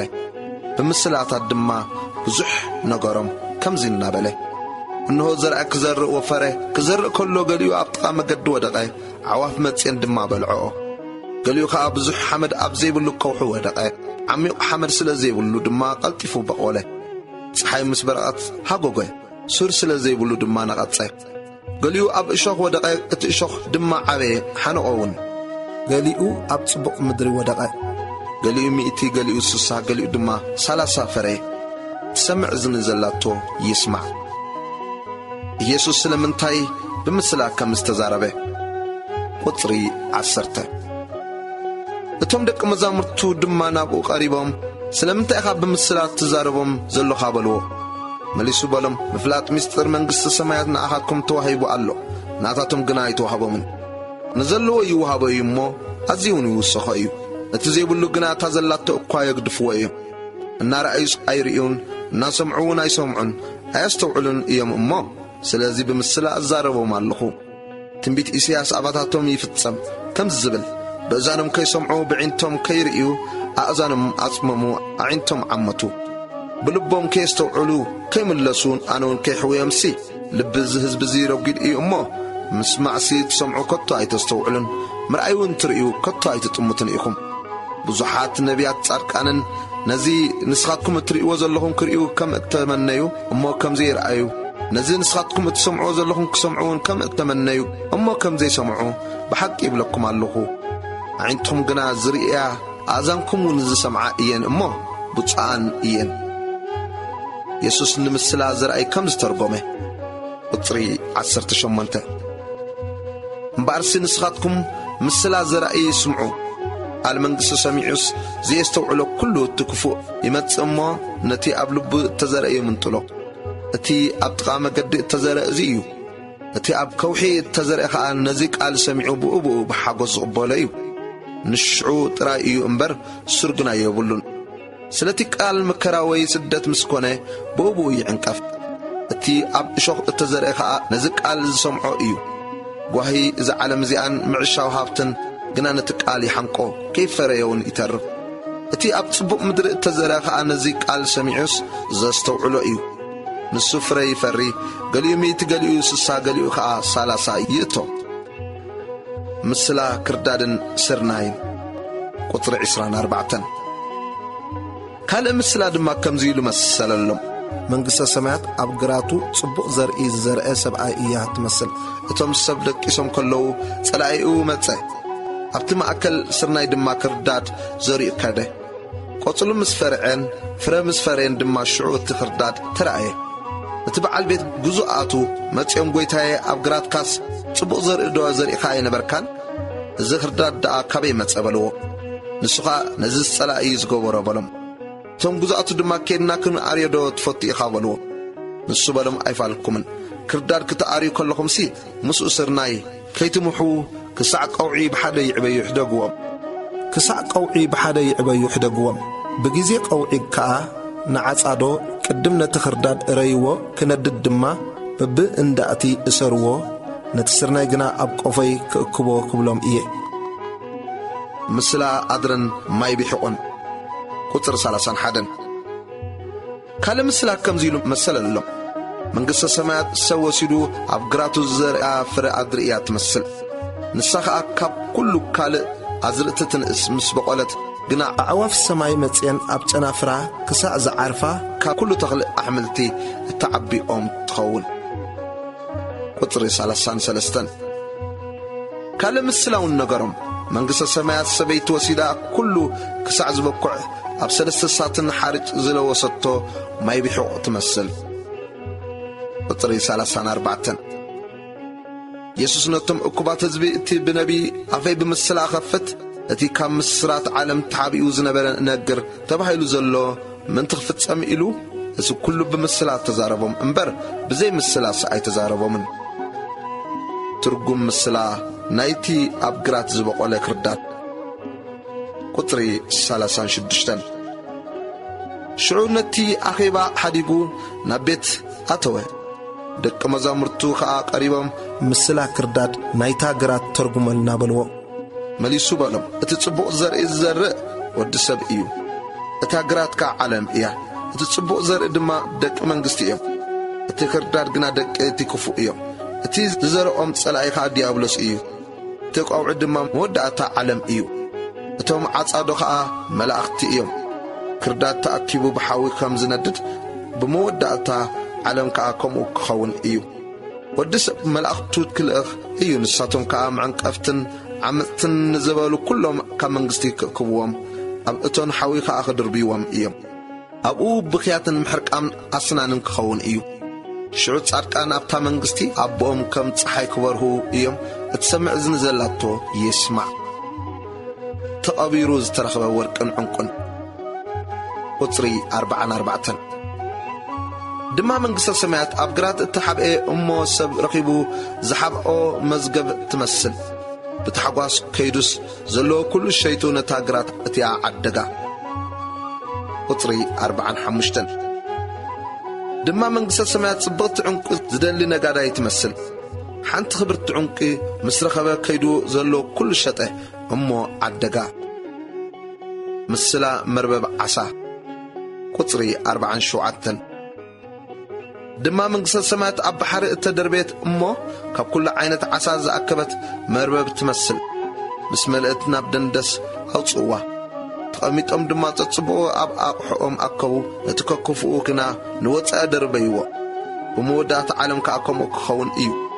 መላእኽቲ መጺኦም ነቶም ክፉኣት ካብ ማእከል ጻድቃን ክፈልይዎም ናብ እቶን ሓዊ ድማ ክድርብይዎም እዮም። ኣብኡ ብኽያትን ምሕርቃም ኣስናንን ክኸውን እዩ። ነዚ ኩሉስ ኣስተውዒልኩምዎ ዶ ኣለኹም? ንሳቶም ድማ እወ በልዎ። ንሱ ኸዓ ስለዚ ንመንግሥተ ሰማያት ኢሉ እተማህረ ኩሉ ጸሓፊ ካብ መዝገቡ ሓድሽን ብሉይን ዘውፅእ በዓል ቤት ይመስል በሎም። ነቢይ ኣብ ዓዱ ከም ዘይከብር። ቁጽሪ 53 ኮነ ድማ ኢየሱስ እዘን ምስላታት እዚአን ምስ ወደ ካብኣ ነቐለ። ናብ ዓዱ መጺኡ ኸዓ እዚ ጥበብዚ እዚ ሓይሊ እዚ ኸ ካበይ ረኸቦ? እዚስ ወዲ እቲ ጸራብ ደይኮነን ኣድዩስ ማርያም እትበሃል ደይኮነትን? ኣሕዋቱስ ያዕቆብ፣ ዮሴፍ፣ ስምዖን፣ ይሁዳ ደይኮኑን? ኣሓቱ ኩላተንሲ ምሳናዶ ኣየለዋን?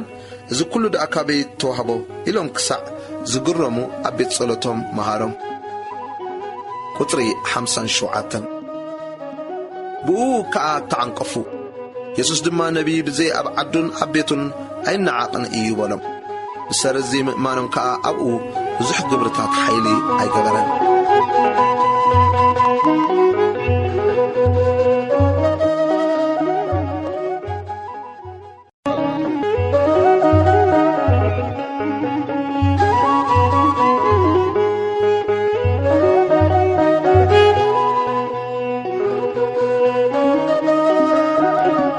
ወንጌል ማቴዎስ ምዕራፍ 14 ሞት ዮሐንስ መጥምቅ ቁጥሪ 1 በቲ ጊዜ እቲ ሄሮዶስ በዓል ረባዕ ሽመት ወረ የሱስ ሰምዐ። ንገላውኡ ድማ እዚ ዮሐንስ መጥምቅ እዩ፣ ንሱ ካብ ሙታት ተንስኡ ኣሎ፣ ስለዚ ኸዓ እዚ ሓይልታት እዚ ብኡ ይግበር ኣሎ በሎም። ዮሐንስ ንሄሮዶስ ብዛዕባ እታ ሄሮድያዳ ሰበይቲ ፊልጶስ ሓዉ ንሳ ንኣኻ ክትከውና ይተፈቕደልካን ኢልዎ ነበረ እሞ ሄሮዶስ ንዮሐንስ ብሰራሕ ሒዙ ኣሲሩ ናብ ቤት ማእሰርቲ ኣእትይዎ ነበረ። ክቐትሎ እውን ይደሊ ነበረ። ግና እቶም ህዝቢ ከም ነቢይ ይርእይዎ ነበሩ እሞ ፈርሆም። ሄሮዶስ እተወልደላ መዓልቲ ምስ ኣብዓሉ ጓል ሄሮድያዳ ኣብ ማእከል ኮይና ሳዕስዐት። ንሄሮዶስ ከዓ ሓጐሰቶ። ሽዑ ዘደለየቶ ክህባ ብመሓላ ትስፈዋ። ንሳ ከምቲ ኣድያ ቅድም ዝመከረታ ርእሲ ዮሐንስ መጥምቅ ኣብ ሒላብ ጌርካ ኣብ ዝሃበኒ በለቶ። እቲ ንጉሥ ጓሃየ ስለቲ መሓላኡን ስለቶም ኣብ ማኣዲ መቓምጡን ግና ክህብዋ ኣዘዘ። ልኢኹ ድማ ርእሲ ዮሐንስ ኣብ ቤት ማእሰርቲ ኣሰየፈ። እታ ርእሱ ኣብ ሒላብ ገይሮም ከዓ ነታ ጓል ሃብዋ። ንሳ ድማ ናብ ኣዲኣ ወሰደታ። ደቂ መዛሙርቲ ከዓ መጺኦም ሬሳኡ ኣልዒሎም ቀበሩ። ከይዶም ከዓ ንየሱስ ነገርዎ። ኢየሱስ 5 እንጀራን 2 ዓሳን ከም ዝባረኸ ቁጥሪ 13 ኢየሱስ እዚ ምስ ሰምዐ ካብ ኣብ ጃልባ ኣግሊሱ ናብ ጽሙው በረኻ ኸደ። እቶም እኩባት ህዝቢ ሰሚዖም ከዓ ካብ ከተማታት ብእግሪ ይሰዓብዎ። ኢየሱስ ናብ ምድሪ ምስ ወፀ ብዙሕ ህዝቢ ረኣየ እሞ ደንገጸሎም፣ ሕሙማቶም እውን ኣሕወየ። ቁጥሪ 15 ምስ መሴ ደቂ መዛሙርቱ ናብኡ ቀሪቦም እዛ ቦታ እዚኣ በረኻ እያ፣ ምድሪ ከዓ መሲኡ እዩ። ባርሲ እዞም ሰብ ናብ ዓድታት ኣትዮም ንርእሶም እንጌራ ክዕድጉ ኣሰናብቶም በልዎ። ኢየሱስ ግና ምኻድ ኣየድልዮምን ክበልዑ ንስኻትኩም ሃብዎም በሎም። ንሳቶም ከዓ ኣብዚ ብዘይ 5 እንጌራን 2 ዓሳን ገለ የብልናን በልዎ። ንሱ ግና ናባይ ኣምጽእዎ በለ። እቶም ሰብ እውን ኣብ ሰዓሪ ክቕመጡ ኣዘዘ። ነተን 5 እንጌራን 2 ዓሳን ኣልዒሉ ናብ ሰማይ ገጹ ቁልሕ በለ። ባሪኹ ቆሪሱ ንደቂ መዛሙርቱ ሃቦም። ደቂ መዛሙርቱ ከዓ ነቶም ሰብ ሃብዎም። ኩሎም በሊዖም ጸገቡ። እቲ ዝተረፈ ቆረርስ ድማ 12 መሶብ መሊኦም ኣልዓሉ። እቶም ዝበልዑ ብዘይ ኣንስትን ቆልዑን ኣስታት 5,000 ሰብ ኣይነበሩ። ኢየሱስ ብማይ ከም ዝኸደ ቁጥሪ 22 ሽዑ ንሱ ንደቂ መዛሙርቱ ናብ ጃልባ ከኣትዉ እሞ ነቶም ሰብ ክሳዕ ዝሰናብቶም ናብ ማዕዶ ቐድምዎ ብግዲ ይበሎም። ነቶም ሰብ ኣሰናቢቱ ክትጸሊ ናብ ብሕት ዝበለ ከረን ደየበ። ምድሪ ምስ መሲሕ ከዓ ኣብኡ በይኑ ነበረ። እታ ጃልባ ኣብ ማእከል ባሕሪ ምስ በጽሐት ግና ንፋስ ብቕድሚኣ ነበረ እሞ ብማዕበል ትጭናቕ ነበረት። ኢየሱስ ባሕሪ እናኸደ ብራብዓይ ምቃል ለይቲ መጾም። እቶም ደቂ መዛሙርቲ ባሕሪ ክኸይድ ምስ ረኣይዎ ምትሃት እዩ ኢሎም ሰንበዱ፣ ፈሪሆም ከዓ ጨርሑ። ግና ኢየሱስ ብእቡ ኣጆኹም ኣነ እየ ኣይትፍርሁ ኢሉ ተዛረቦም። ጴጥሮስ መሊሱ ጐይታዬ ንስኻ እንተኾንካስ ብማየ ማይ ናባኻ ክመጽእ ኣዘዘኒ በሎ። ንሱ ከዓ ነዓ በሎ። ሽዑ ጴጥሮስ ካብ ጃልባ ወሪዱ ብማየ ማይ እናኸደ ናብ ኢየሱስ መጸ። ብርቱዕ ንፋስ ምስ ረኣየ ግና ፈርሀ። ክጥሕል ምስ ጀመረ ድማ ጐይታዬ ኣድሕነኒ ኢሉ ኣዕወየ። ሽዑ ኢየሱስ ኢዱ ዘርጊሑ ሓዞ እሞ ኣታ ጉዱል እምነት ስለምንታይ ከተወላወልካ በሎ። ናብ ጃልባ ምስ ኣተዉ እቲ ንፋስ ዝግ በለ። እቶም ኣብ ጃልባ ዝነበሩ ከዓ ንስኻ ብሓቂ ወዲ ኣምላኽ ኢኻ እናበሉ ሰገድሉ። ቁጥሪ 34 ተሳጊሮም ከዓ ናብ ምድሪ ጌንሳሬጥ መጽኡ። እቶም ሰብ ምስ ኣለለይዎ ኣብ ገደቦኦም ናብ ዘለዋ ኩለን ዓድታት ለኣኹ። ኩሎም ሕሙማት ድማ ኣምጽእሉ። ዘፈር ክዳኖ ክትንክዩ ጥራይ ለመንዎ። ተንክዮ ዘበለ ከዓ ሓወየ።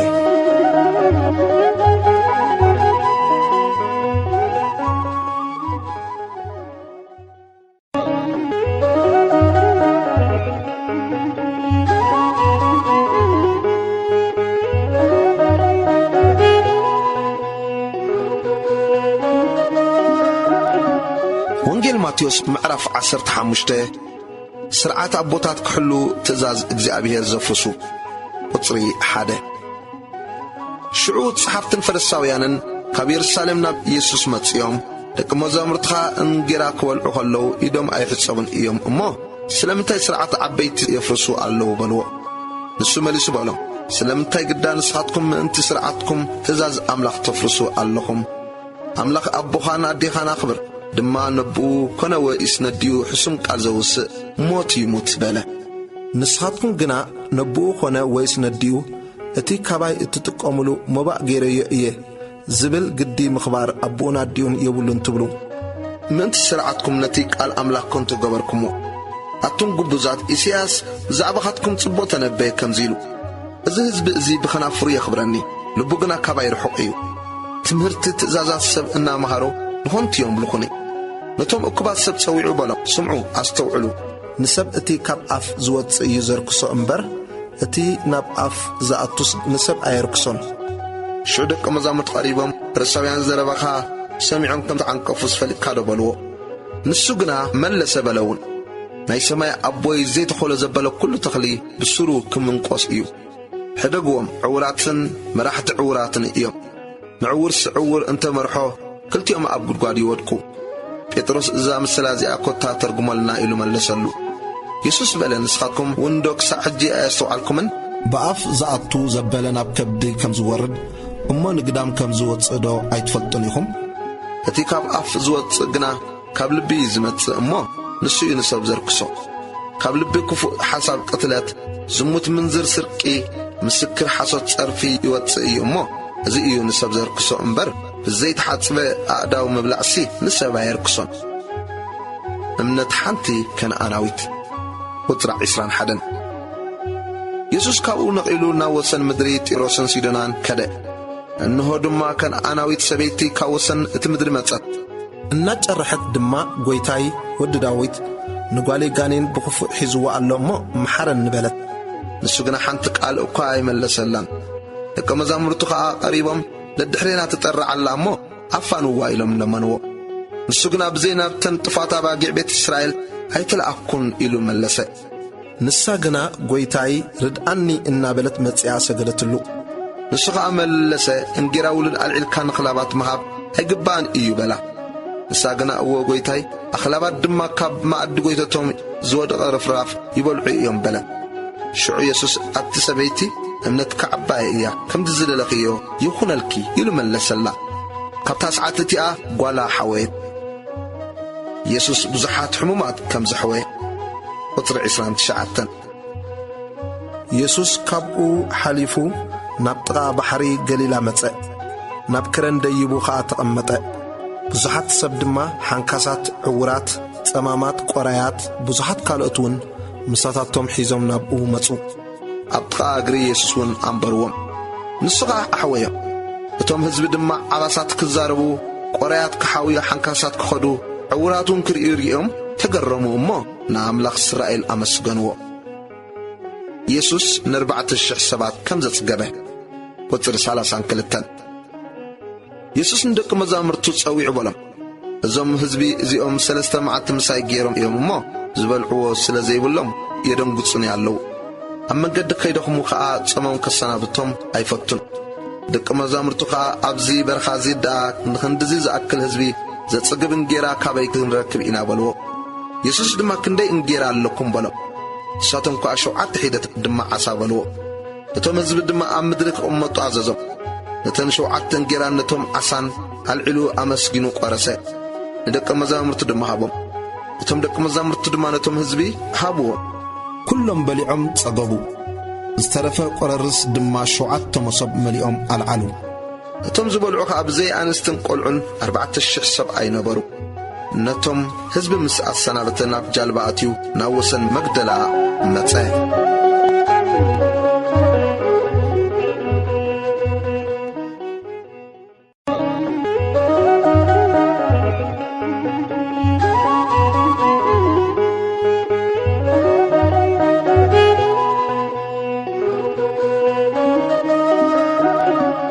ወንጌል ማቴዎስ ምዕራፍ 16 ትእምርትን ምርኣይ ዝቐረበ ሕቶ።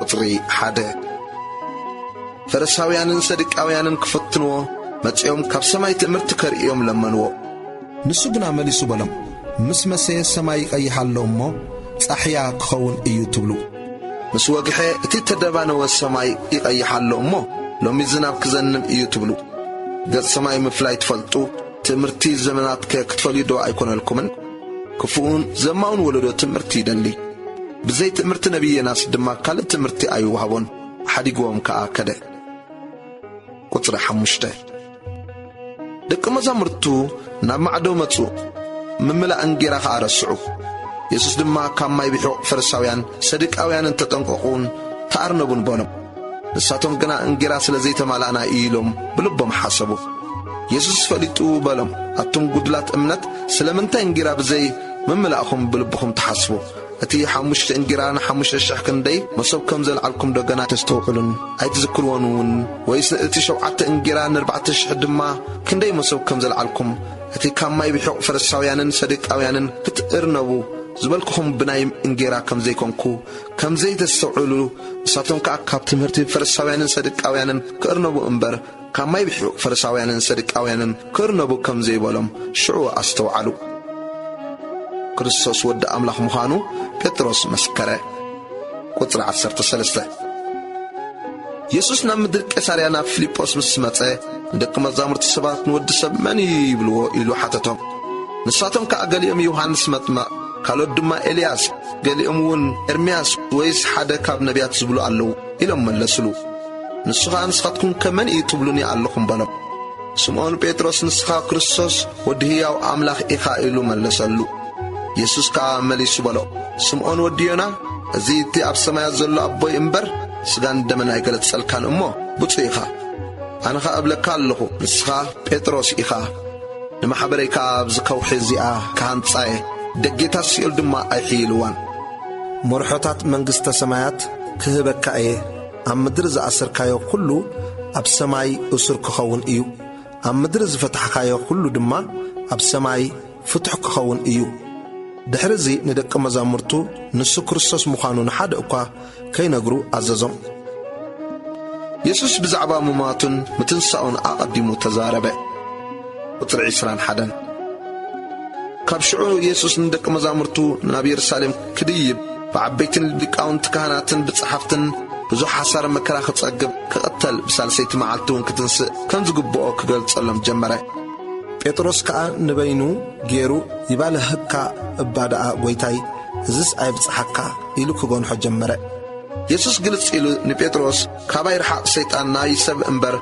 ناي املاك يتحسبن يخامو ناي معن كفي يخابلو قطر 24 شعو يسوس ندق مزامرت بلو نهيوتو كدحنا زدلك طفايو تنهيوتو منتاي زطفاخا كرخبايو مكس عبن زفتن تلو هيوتو قبيتسو مسقلو على العلو يسعبني نسبك كل عالم ربيحوس نفسه انتاطفه انتا يطقمو ويسب بجا نفسه انتا يكبئيو ود سب خبري ابو مسمل اختو كمتصئيو مو شعون نفسه وكف ككم قبرو كوبايو كاب ازوم ابزي ادو إلهم زلو نود سب منقص كمتصخلو كسع زرئيو نموت كتو زي طعموا كم زلو بحق يبلكم اللهو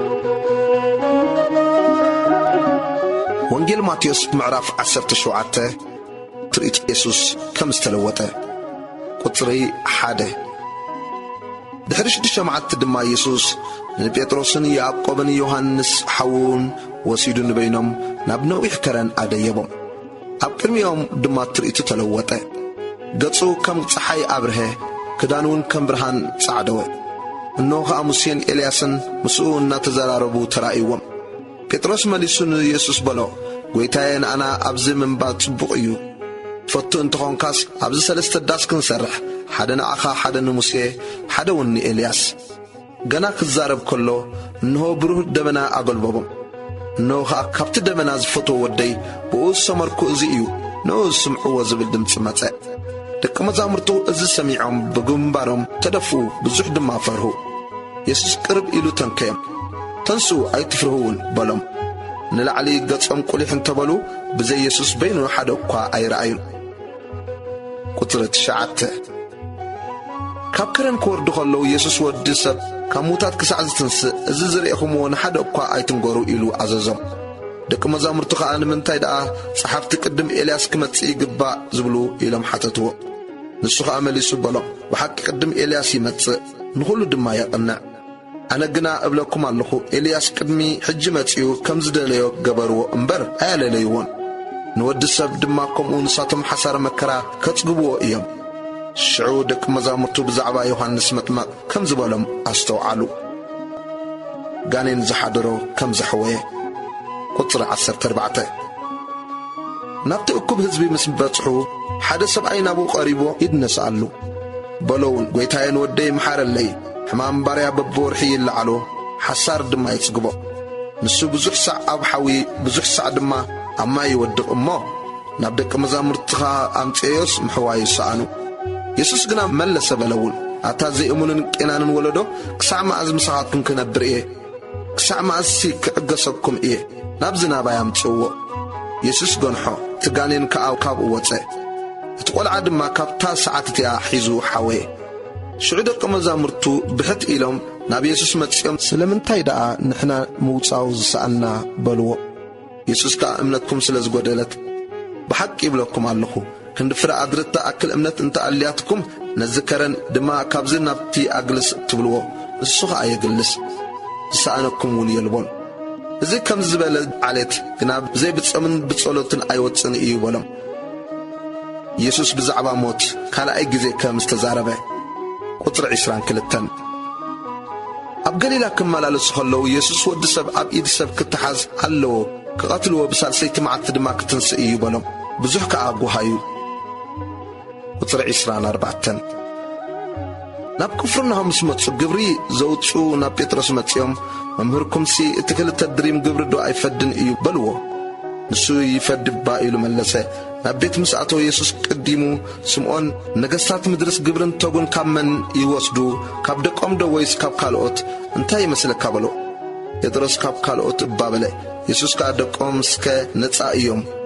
ከይንዕንቅፎም ግና ናብ ባሕሪ ከይድካ መቓጥን ደርቢ ነቲ ቅድም እትሕዞ ዓሳ ውሰድ። ኣፉ ምስ ከፈትካ ኣብኡ ሓደ ዓስታርቴ ክትረክብ ኢኻ። ንኡ ወሲድካ ኣብ ክንዳይን ኣብ ክንዳኻን ሃቦም በሎ።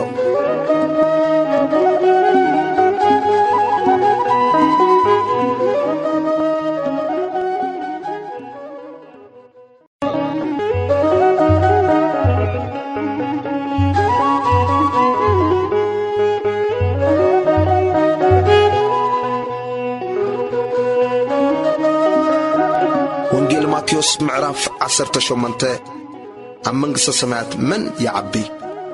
ቁጥሪ 1 በታ ጊዜ እቲኣ እቶም ደቂ መዛሙርቱ ኣብ መንግሥተ ሰማያት መን ኮን ይበልጽ እናበሉ ናብ ኢየሱስ ቀረቡ።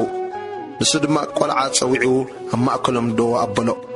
በለኻ እንተ ዘይተመለስኩም ከም ቈልዓውን እንተ ዘይኮንኩም ናብ መንግሥተ ሰማያት ከቶ ከም ዘይተኣትዉ ብሓቂ እብለኩም ኣለኹ።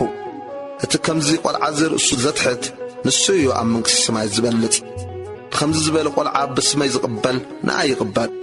ካብዞም ብኣይ ዝኣምኑ ንኣሽቱ ንሓደ ዘስሕት ግና መጥሓን ኣድጊ ኣብ ክሳዱ ተኣሲሩ ኣብ ዓሚቕ ባሕሪ ክጥሕል ይሕሾ።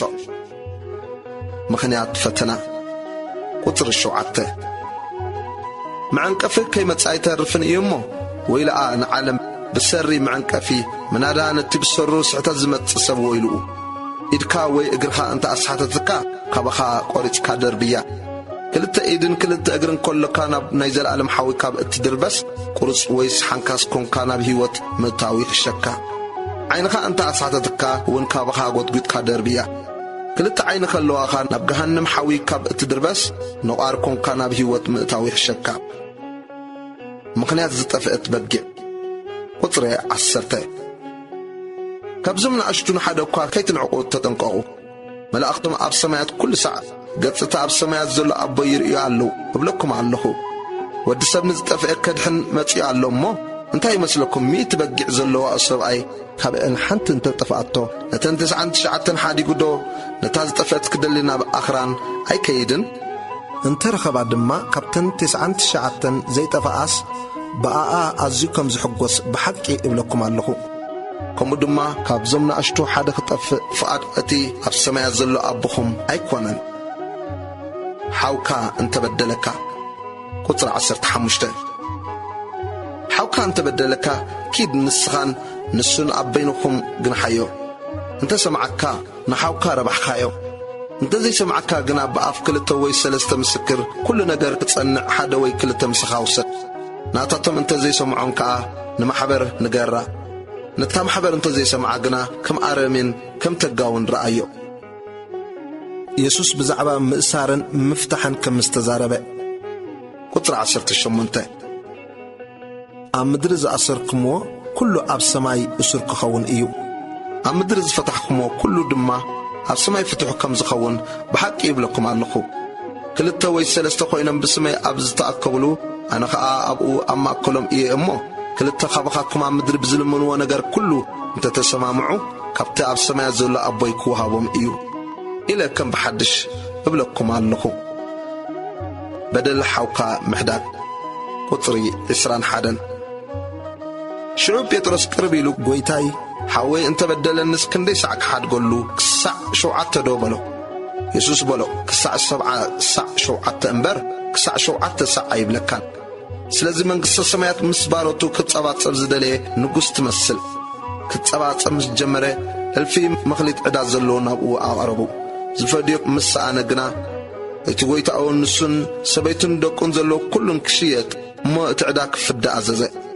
ሽዑ እቲ ባርያ ተደፊኡ ጎይታዬ ተዓገሰኒ ኩሉ ከዓ ክፈዴካ እየ ኢሉ ሰገደሉ ጎይታኡ ድማ ነቲ ባርያ መሓሮን ፈትሖን ዕዳውን ሓደገሉ እቲ ባርያ ምስ ወፀ ግና ካብቶም ብጾቱ 100 ዲናር ዕዳ ዘለዎ ሓደ ባርያ ረኸበ ሒዙ ከዓ ኣባኻ ዘሎ ዕዳ ፍደየኒ ኢሉ ሓነቆ ሽዑ እቲ ብጻዩ ባርያ ተዓገሰኒ ኩሉ ክፈዴካ ኢሉ ተደፊኡ ለመኖ ንሱ ግና ኣበዮ ከይዱ ድማ ክሳዕ ዕድኡ ዝፈዲ ኣእሰሮ እቶም ብጾት ባሮት ዝገበሮ ሪኦም ብዙሕ ጓሃዩ ከይዶም ከዓ ዝኾነ ኩሉ ንጎይቶም ነገርዎ ሽዑ ጎይታኡ ፀውዑ ኣታኽፉእ ባርያ ኣነ ክንዲ ዝለመንካኒ ብዘሎ ዕዳኻ ሓደኩልካ ንስኻ ከምቲ ኣነ ዝመሓርክኻዶ ነቲ ብጻይካ ክትምሕሮ ኣይምተገባእካን በሎ ጎይታኡ ኮርዩ ኩሉ ዕዳኡ ክሳዕ ዝፈዲ ንዘጽብብሉ ኣሕሊፉ ሃቦ ነፍሲ ወከፍኩም ንንሓው ነቲ በደሉ በብልብኹም ይቕረ እንተዘይበልኩምሉ እቲ ሰማያዊ ኣቦይ ድማ ከምኡ ክገብረኩም እዩ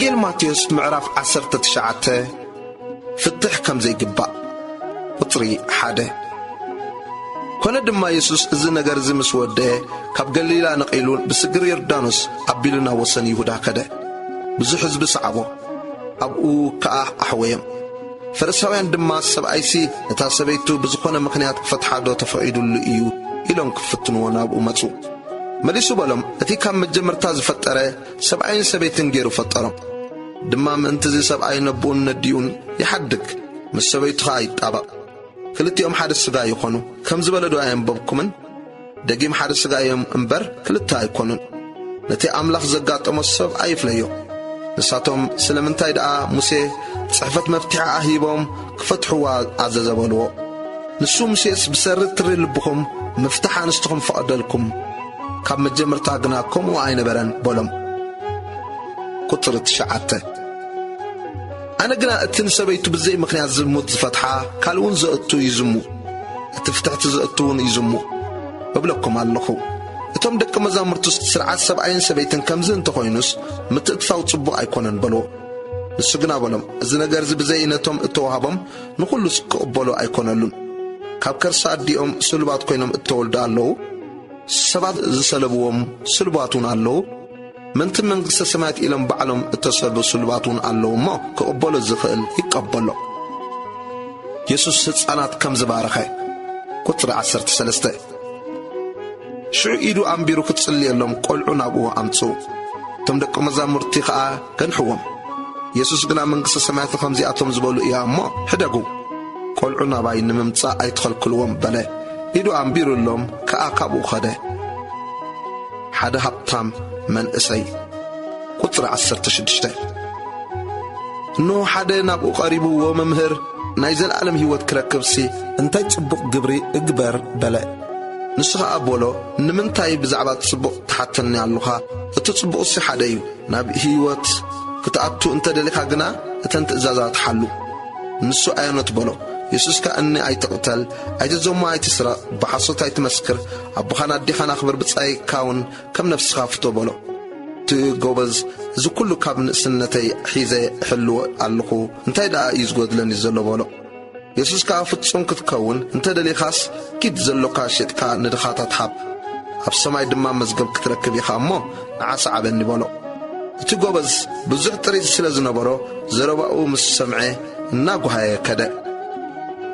ቁጥሪ 23 ኢየሱስ ንደቀ መዛሙርቱ በሎም ምእታዊ ሃብታም ናብ መንግሥተ ሰማያት ጭንቂ ምዃኑ ብሓቂ እብለኩም ኣለኹ። ሃብታም ናብ መንግሥቲ ኣምላክ ካብ ዝኣቱስ ግመል ብዓይኒ መርፍእ ክትሓልፍ ይቐልል ኢለ ከም ብሓድሽ እብለኩም ኣለኹ። እቶም ደቀ መዛሙርቲ እዚ ምስ ሰምዑ ንመን ደኣ ኮን ክድሕን ይከኣሎ እናበሉ ብዙሕ ተገረሙ። ኢየሱስ ጠመቶም እዚ ንሰብ ኣይከኣሎን ንኣምላኽ ግና ኩሉ ይከኣሎ እዩ በሎም። ሽዑ ጴጥሮስ መሊሱ እንሆ ንሕና ኩሉ ሓዲግና ሰዓብናካ እንታይ ኮን ክንረክብ ኢና በሎ። ኢየሱስ በሎም ንስኻትኩም ዝሰዓብኩምኒ ብሓድሽ ልደት በታ ወዲ ሰብ ኣብ ዝፋን ክብሩ ዝቕመጠላ ጊዜ ንስኻትኩም ድማ ኣብ 12 ዝፋን ተቐሚጥኩም ን12 ነገድ እስራኤል ከም እትፈርዱ ብሓቂ እብለኩም ኣለኹ። ስለ ስመይ ኢሉ ኣባይቲ ኮነ ወይስ ኣሕዋት ወይ ኣሓት ወይ ኣቦ ወይ ኣደ ወይ ሰበይቲ ወይ ውሉድ ወይ ጎርሁ ዝሓደገ ዘበለ 100 ከዓበት ክረክብ ናይ ዘላለም ሕይወቱን ክወርስ እዩ። ብዙሓት ቀዳሞት ድሓረድ ድማ ቀዳሞት ክኾኑ እዮም።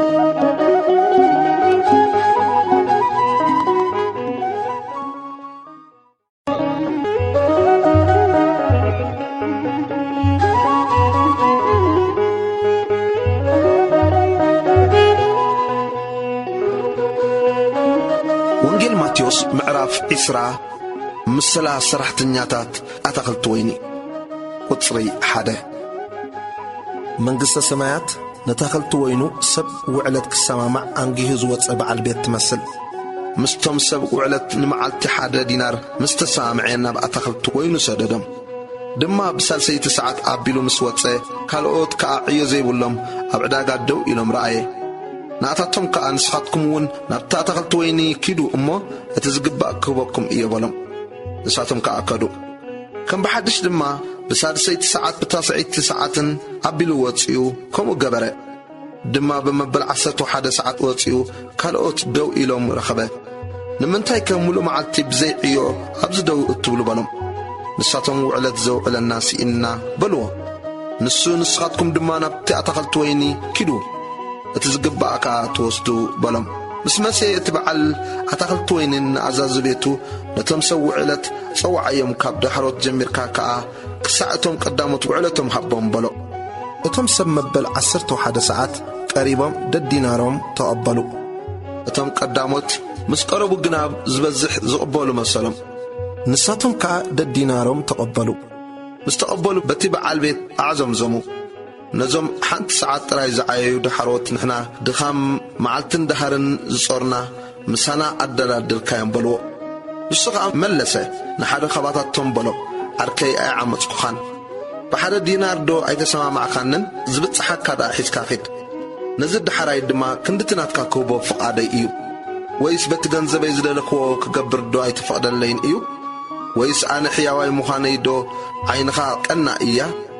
ጽዋዓትሲ ብዙሓት እዮም፣ ሕርያት ግና ሒደት እዮም እሞ ከምኡ እቶም ዳሕሮት ቀዳሞት ክኾኑ እቶም ቀዳሞት ከዓ ዳሕሮት ክኾኑ እዮም።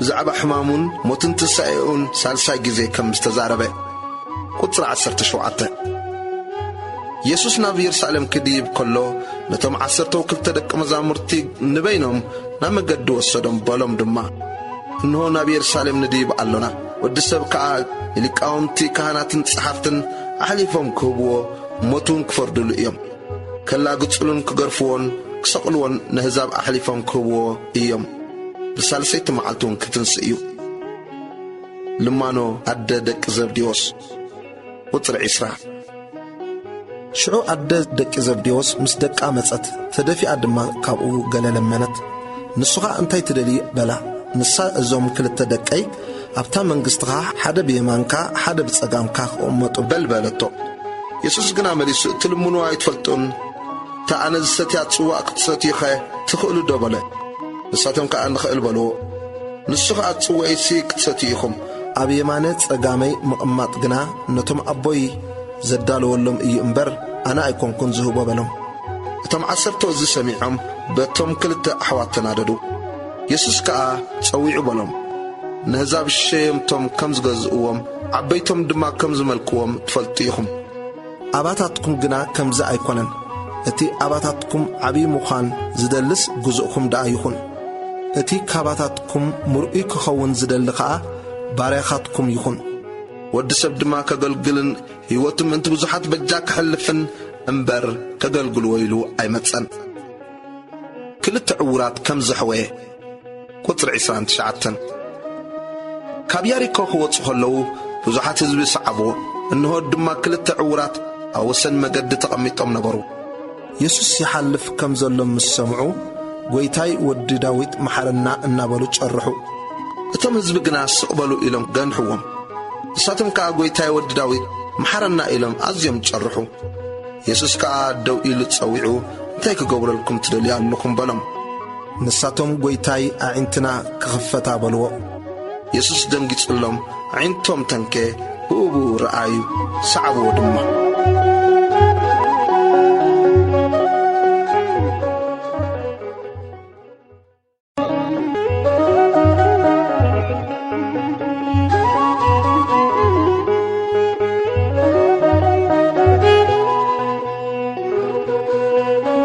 ወንጌል ማቴዎስ ምዕራፍ 21 ኢየሱስ ብዓብይ ክብሪ ናብ ኢየሩሳሌም ከም ዝኣተወ ቁጥሪ 1 ናብ ኢየሩሳሌም ምስ ቀረቡ እሞ ኣብ ጥቓ ደብረ ዘይቲ ናብ ዘላ ቤት ፋጌ ምስ መጹ ሽዑ ኢየሱስ ካብ ደቂ መዛሙርቱ ክልተ ለኣኸ በሎምካ ኣብ ቅድሜኹም ናብ ዘላ ዓዲ ኺዱ ብእቡ እስርተ ኣድጊ ኢልኣ ድማ ምስኣ ክትረኽቡ ኢኹም ፈቲሕኩም ከዓ ኣምጹለይ ሓደ እኳ ገለ እንተበለኩም ጐይታ ይደልዮም ኣሎ በልዎ ብእቡኡ ድማ ክሰዶም እዩ እቲ ብነቢይ ንጓል ጽዮን እንሆ ንጉስኪ ልዋህ ኣብ ኣድግን ኣብ ዒሉ ኣድጊ ጽዕነትን ተወጢሑ ናባኺ ይመጽእ ኣሎ በልዋ ዝብል ክፍጸም እዚ ኩሉ ክኾነ ደቂ መዛሙርቲ ከይዶም ከምቲ ኢየሱስ ዝኣዘዞም ገበሩ ኣድግን ዒሉን ኣምጽሉ ክዳውንቶም ድማ ጠይቂ ገበሩሎም ንሱ ከዓ ተወጢሐ ካብቶም ህዝቢ ዝበዝሑ ክዳውንቶም ኣብ መንገዲ ኣንጸፉ ካልኦት ድማ ካብ ኣእዋም ጨጨንፈሩ እናሰልዑ ኣብ መንገዲ ነስነሱ ከቅድሚኡ ዝኸዱ ደድሕሪኡን ዝስዕቡ ህዝቢ ዓው ኢሎም ሆሳእና ንወዲ ዳዊት ብስም እግዚኣብሔር ዝመጽእ ብሩኽ እዩ ሆሳእና ኣብ ኣርያም በሉ ናብ ኢየሩሳሌም ምስ ኣተዉ እታ ከተማ ብዘላ መን እዩ እዚ ኢላ ተባዓደት እቶም ህዝቢ ድማ እዚ ነቢይ ኢየሱስ በዓል ናዝሬት ናይ ገሊላ እዩ በሉ ኢየሱስ ነቶም ኣብ ቤተ መቕደስ ዝሽቅጡ ከም ዝሰጎገ ቁጥሪ 12 ኢየሱስ ናብ መቕደስ ኣምላኽ ኣተወ ንኹሎም ሸየጥትን ተሸየጥትን ከዓ ካብ ቤት መቕደስ ኣውፅአ ሰደቓ ሸረፍትን መንበር ሸየጥቲ ርግብን ደንከለ ንሱ ከዓ ቤተይ ቤት ጸሎት ትበሃል ጽሑፍ እዩ ንስኻትኩም ግና በዓቲ ጓሓሉት ገበርኩማ በሎም ሕውራትን ሓንካሳትን ከዓ ናብ ቤት መቕደስ ናብኡ መጹ ንሱ ድማ ኣሕወዮም ሊቃውንትን ካህናትን ጸሓፍትን ነቲ ዝገበሮ ተኣምራትን ቈልዑውን ኣብ ቤት መቕደስ ዓው ኢሎም ሆሳእና ንወዲ ዳዊት ክብሉ ምስ ረኣዩ ተናደዱ እሞ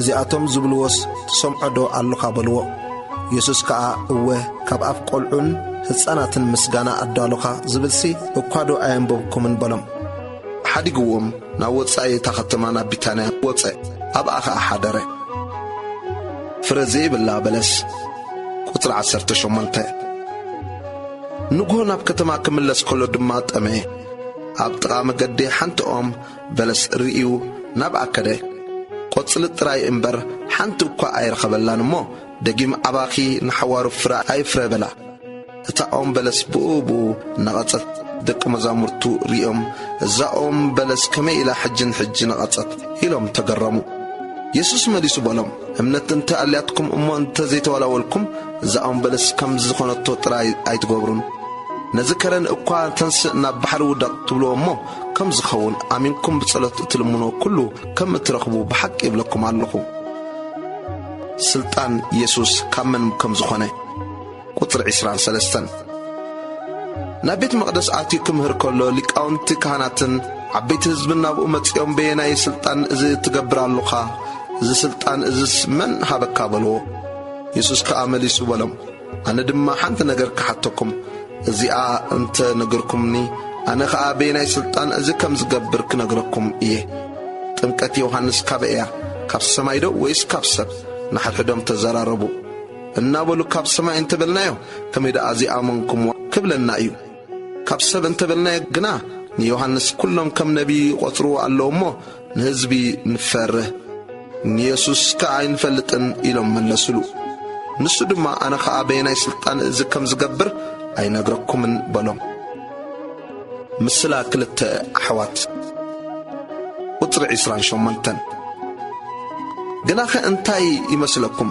ሓደ ሰብኣይ ክልተ ደቂ ነበርዎ ናብቲ ቀዳማይ ቀሪቡ ወደይ ሎሚ ናብ ኣታኽልቲ ወይነይ ውፈር እሞዕየ በሎ ንሱ እምቢ ኢሉ መለሰ ድሓር ግና ተጥዒሱ ወፈረ ናብቲ ካልኣይ ቀሪቡ ከምኡ በሎ ንስኻ ሕራይ ጐይታ ኢሉ መለሰ ግናኸ ኣይወፈረን ካብ ክልቲኦም ኣየናዮም እዩ ፍቓድ ኣቦኡ ዝገበረ ንሳቶም ከዓ እቲ ቀዳማይ በልዎ ኢየሱስ በሎም ተጐብትን ኣመናዝርን ናብታ መንግሥቲ ኣምላኽ ቅድሚኹም ከም ዝኣትዉ ብሓቂ ይብለኩም ኣለኹ ዮሐንስ ብቕኑዕ መገዲ ናባኻትኩም መጺኡ ነበረ እሞ ተጐብትን ኣመናዝርን ደኣ ኣመንዎ እምበር ንስኻትኩም ሲ ኣይኣመንኩምዎን ንስኻትኩም ግና ነዚ ርኢኹም ክትኣምንዎ ድሓር እኳ ኣይተጠዓስኩምን ምስላ ሓረስቶት ኣታኽልቲ ወይኒ ቁጥር 33 ካልእ ምስላ ስምዑ ኣታኽልቲ ወይኒ ዝተኸለ በዓል ቤት ነበረ ሓጹር ሓጸሮ መሐምተሊ ድማ ኳዓተሉ ግንቢ እውን ሰርሓሉ ንዓይቲ ብሞገስ ሂብዎም ከዓ ናብ ካልእ ሃገር ገሸ ግዜ ፍርያት ምስ በጽሐ ፍሪኡ ከምጽሉ ባሮቱ ናብቶም ዓይቲ ለኣኸ እቶም ዓይቲ ከዓ ነቶም ባሮቱ ሒዞም ንገሊኦም ወቕዕዎም ንገሊኦም ቀተልዎም ንገሊኦም ብእምኒ ጨፍለቕዎም ከም ብሓድሽ ካብቶም ቀዳሞት ዝበዝሑ ካልኦት ባሮት ለኣኸ ናታቶም ድማ ከምኡ ገበርዎም መወዳእታኡ ንወደይሲ ይሓፍሮ ግዲ ይኾኑ ኢሉ ወዱ ለኣኸ እቶም ዓይቲ ነቲ ወዱ ምስ ረኣይዎ ንሓድሕዶም እዚ እቲ ወራሲ እዩ ንዑ ንቕተሎ እሞ ርስቱ ንሓዝ ተባሃሃሉ ሒዞም ካብ ቦታ ኣታኽልቲ ወይኒ ንወፃኢ ኣውፅኦም ቀተልዎ እቲ ጐይታ ኣታኽልቲ ወይኒ ምስ መጸስ ነቶም ዓይቲ እቲኦም እንታይ ክገብሮም እዩ ንሳቶም ከዓ ነቶም ክፉኣት ብኽፉእ የጥፍኦም እቲ ኣታኽልቲ ወይኒ ከዓ ፍሪኡ በብግዚኡ ንዝህቡ ካልኦት ዓይቲ ብሞገስ ይህቦም በልዎ ኢየሱስ ከዓ በሎም እቶም ነደቕቲ ዝነዓቑ እምኒ ንሱ ርእሲ መኣዝን ኮነ እዚ ካብ እግዚኣብሔር ኮነ ኣብ ዒንትና እውን ግሩም እዩ ዝብል ጽሑፋት ዶ ከቶ ኣየንበብኩምን ስለዚ ድማ እታ መንግሥቲ ኣምላኽ ካባኻትኩም ክትውሰድ ፍሪኣ ንዝፈሪ ህዝቢ እውን ክትወሃብ እያ እብለኩም ኣለኹ ኣብቲ እምኒ እቲ ዝወደቐ ይስበር እቲ እምኒ እቲ ዝወደቆ ድማ ይጭፍለቕ ሊቃውንትን ካህናትን ፈሪሳውያንን ምስላታቱ ምስ ሰምዑ ብዛዕባኦም ከም እተዛረቦ ኣስተውዓሉ ክሕዝዎ ድማ ደለዩ ግናኸ ኣብቶም ህዝቢ ከም ነቢይ ነበረ እሞ ንኣታቶም ፈርሁ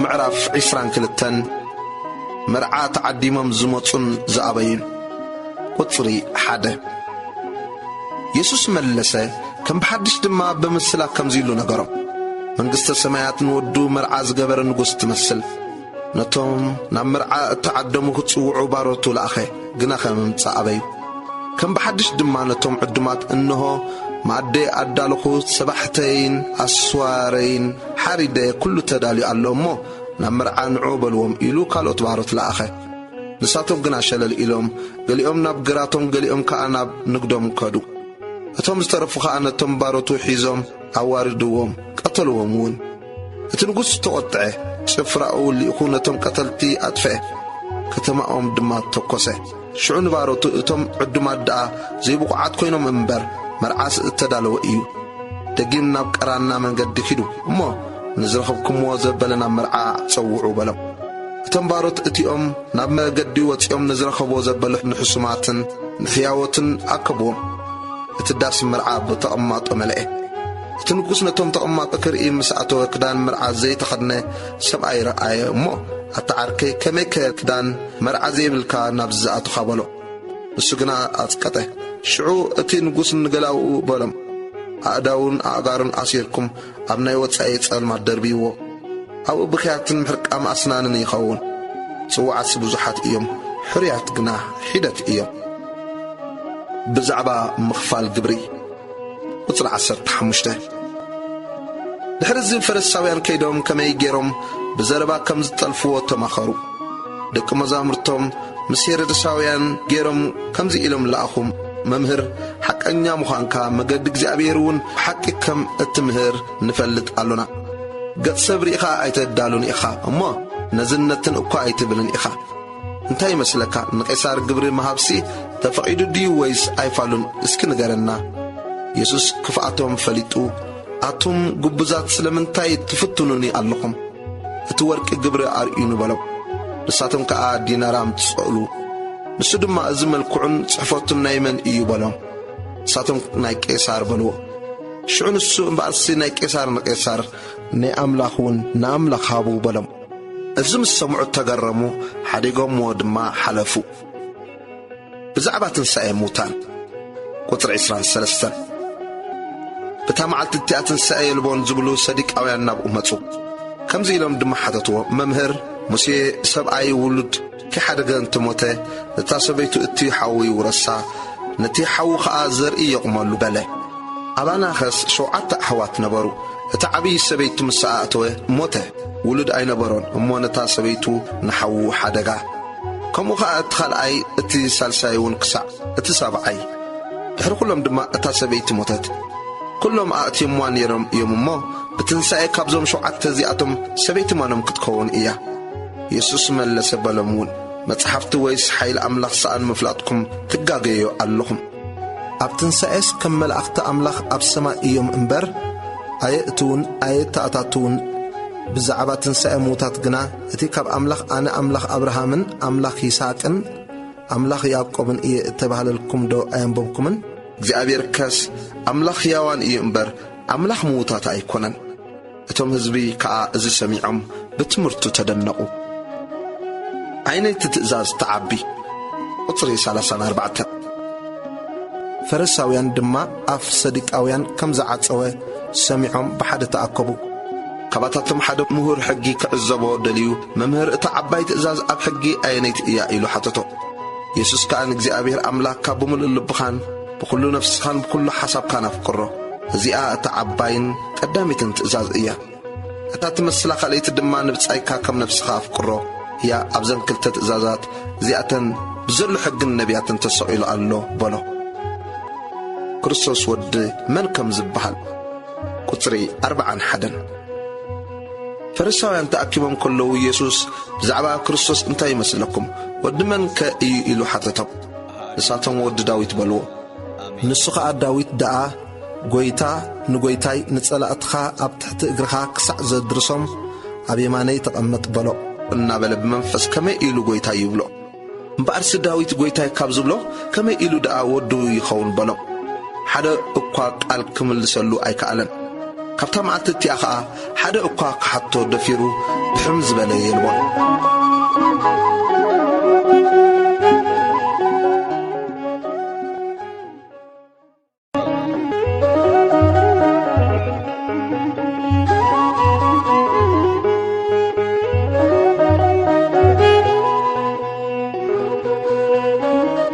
ወንጌል ማቴዎስ ምዕራፍ 23 ግብዝና መምሃራን ሕግን ፈሪሳውያን ቁጽሪ 1 ድሕሪ እዚ ከዓ ኢየሱስ ነቶም ህዝብን ንደቂ መዛሙርቱን ተዛረቦም ከምዚሉ صحابتن فرساويانن ام منبر موسى تقميطم الله سلازي يزبلكم كل غبرون حلون غنا خيبلو د امبر اي غبرون يم امو كمتي غبرو ما يتغبرو كبيدن مصوارو زي مشون صور طميرم نسب اب قصادو يسكمو بعلاتهم غنا بصابعم كتنكيو قايفتون كل غبرو مسب من تفريهم يغبرو كتابه توم يغفحو زفر كداون تومون ينوحو امسح سفرا كبري ابيت صلوتهم دما اب اورام اماتي امطو أبعداغا كسالموهم بسون ممهران كبهالو يفتو نسخاتكم قنا ممهركم حدا يومو ممهران أي تبهالو نسخاتكم سكلكم أحواتيكم أبوكم اتعاب سماي زلو حدا يومو أم مدرين حدا أبقى أبو يايتبالو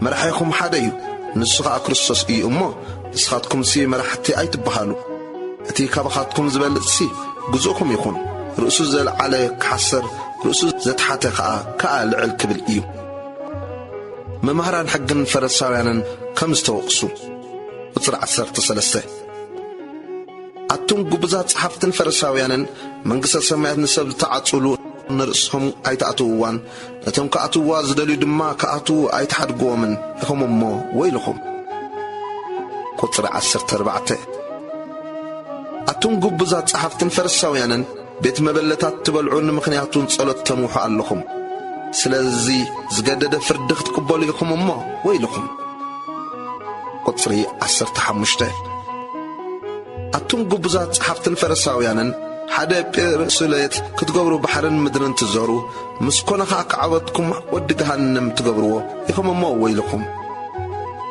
قطري 16 أتون ببيت مقدس زمحل دحان إيو بورك بيت مقدس نزمحل قنا محلا يخونو تبلو عورات مرحتي ويلكم أتم دنا أورتن عوراتن أين يعبي ورق دو ويس اتان ورق يتقدسو بيت مقدس بمسوي زمحل دحان إيو بتي أبرؤسيو زلو قربان زمحل قنا محلا يخونو تبلو أتم دنا أورتن عوراتن أين يعبي قربان دو ويس اتين قربان زقدسو مسوي مبارسك اتي بمسوي زمحل بؤون أبلعليو بزلو كلني محل عنو اتي ببيت مقدس زمحل كا بؤون بتي أبو زنبرن يمحلالو اتي بسماي زمحل بزفان أملاخن بتا أبو زغمتن يزمحل قطر 23 أتون قبزات صحافتن فرساويانن كابتنا أدام كابشلان كاب كامون 10 توتصو اتي أب حق زلو أورا نقر فردي محرات امنات قنا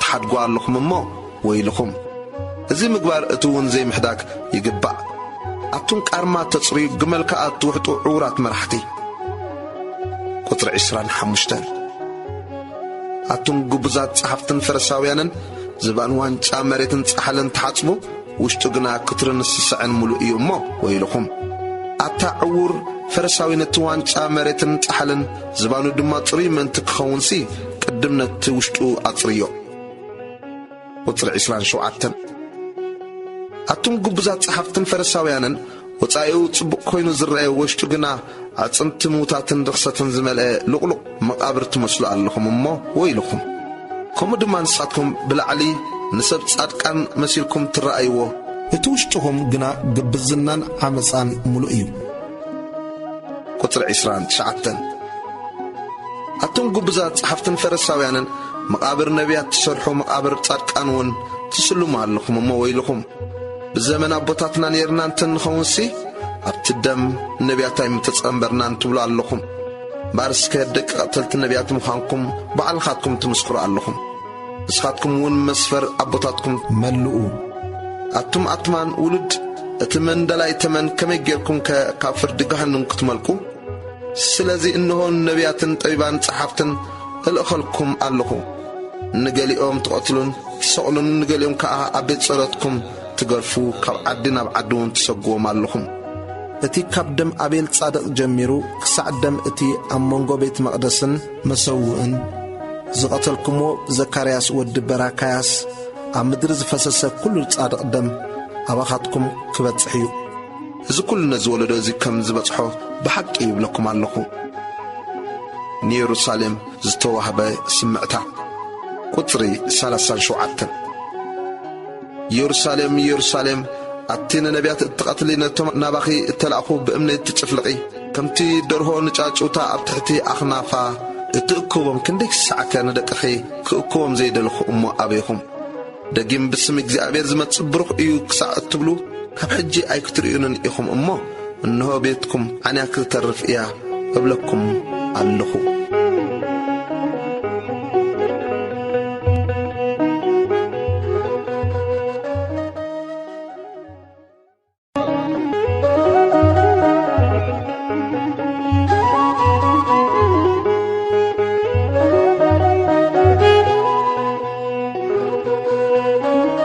ወንጌል ማቴዎስ ምዕራፍ 24 ምልክት መወዳእታ ዓለም ቁጥሪ 1 ኢየሱስ ካብ ቤት መቕደስ ወፂኡ ደቂ መዛሙርቱ ድማ ህንጻ ቤተ መቕደስ ከርእይዎ ናብኡ ቀረቡ።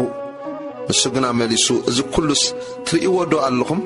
ኣብዚ ዘይፈርስ እምኒ ኣብ ልዕሊ እምኒ ኣይክተርፍን እዩ ብለኩም ኣለኹ በሎም።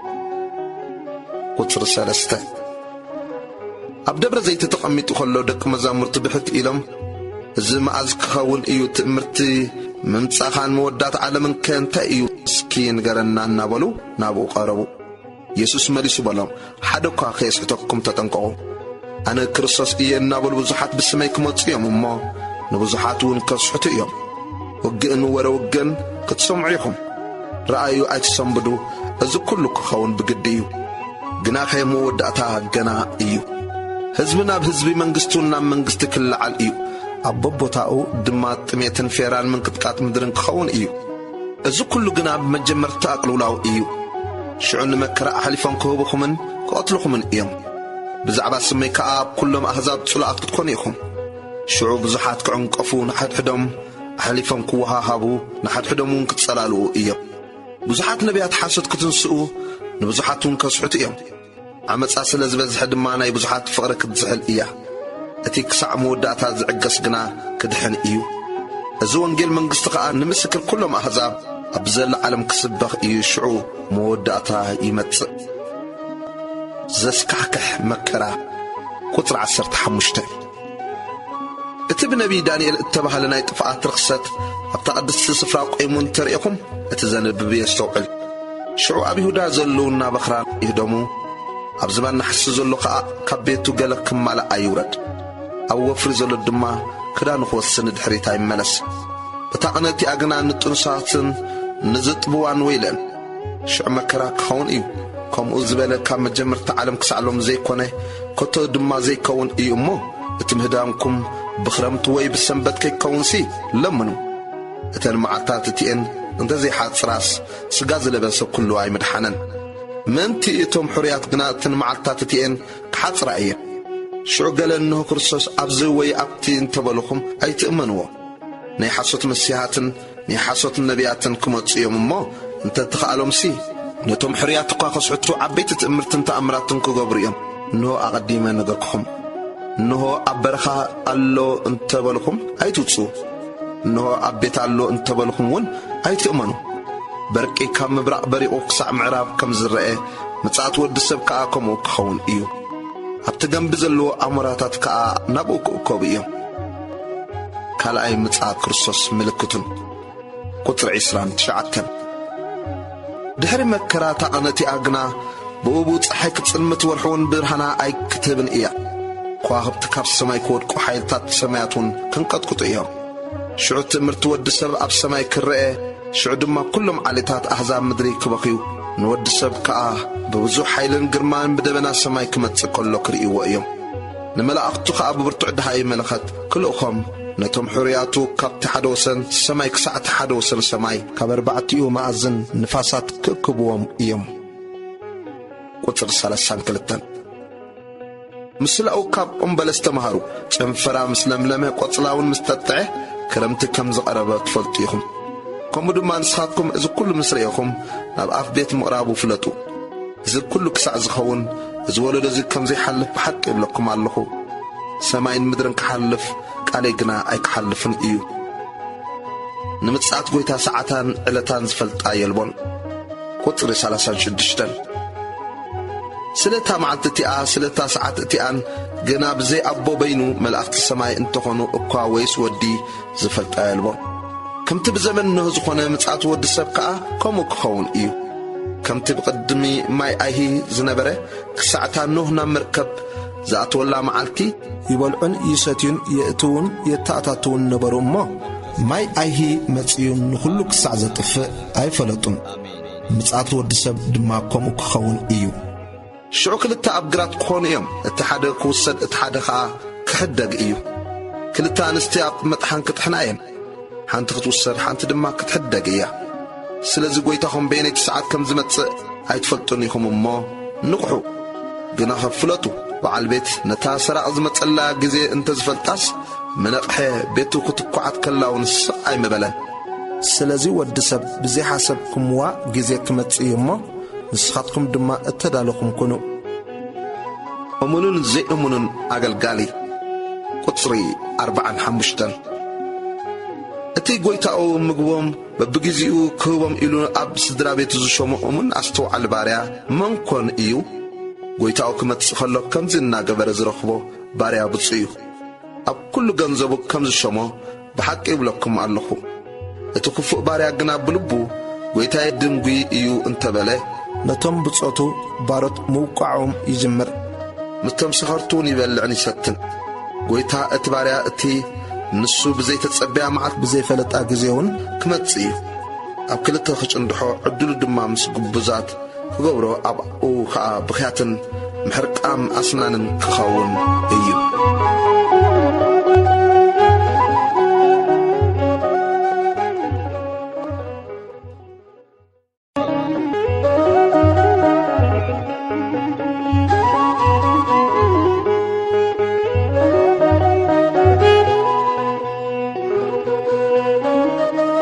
ወንጌል ማቴዎስ ምዕራፍ 25 ምስላ 10 ደናግል ቁጽሪ 1 ሽዑ መንግሥተ ሰማያት ቀንዴለን ሒዘን መርዓዊ ክቕበላ ዝወፃ 10 ደናግል ትመስል።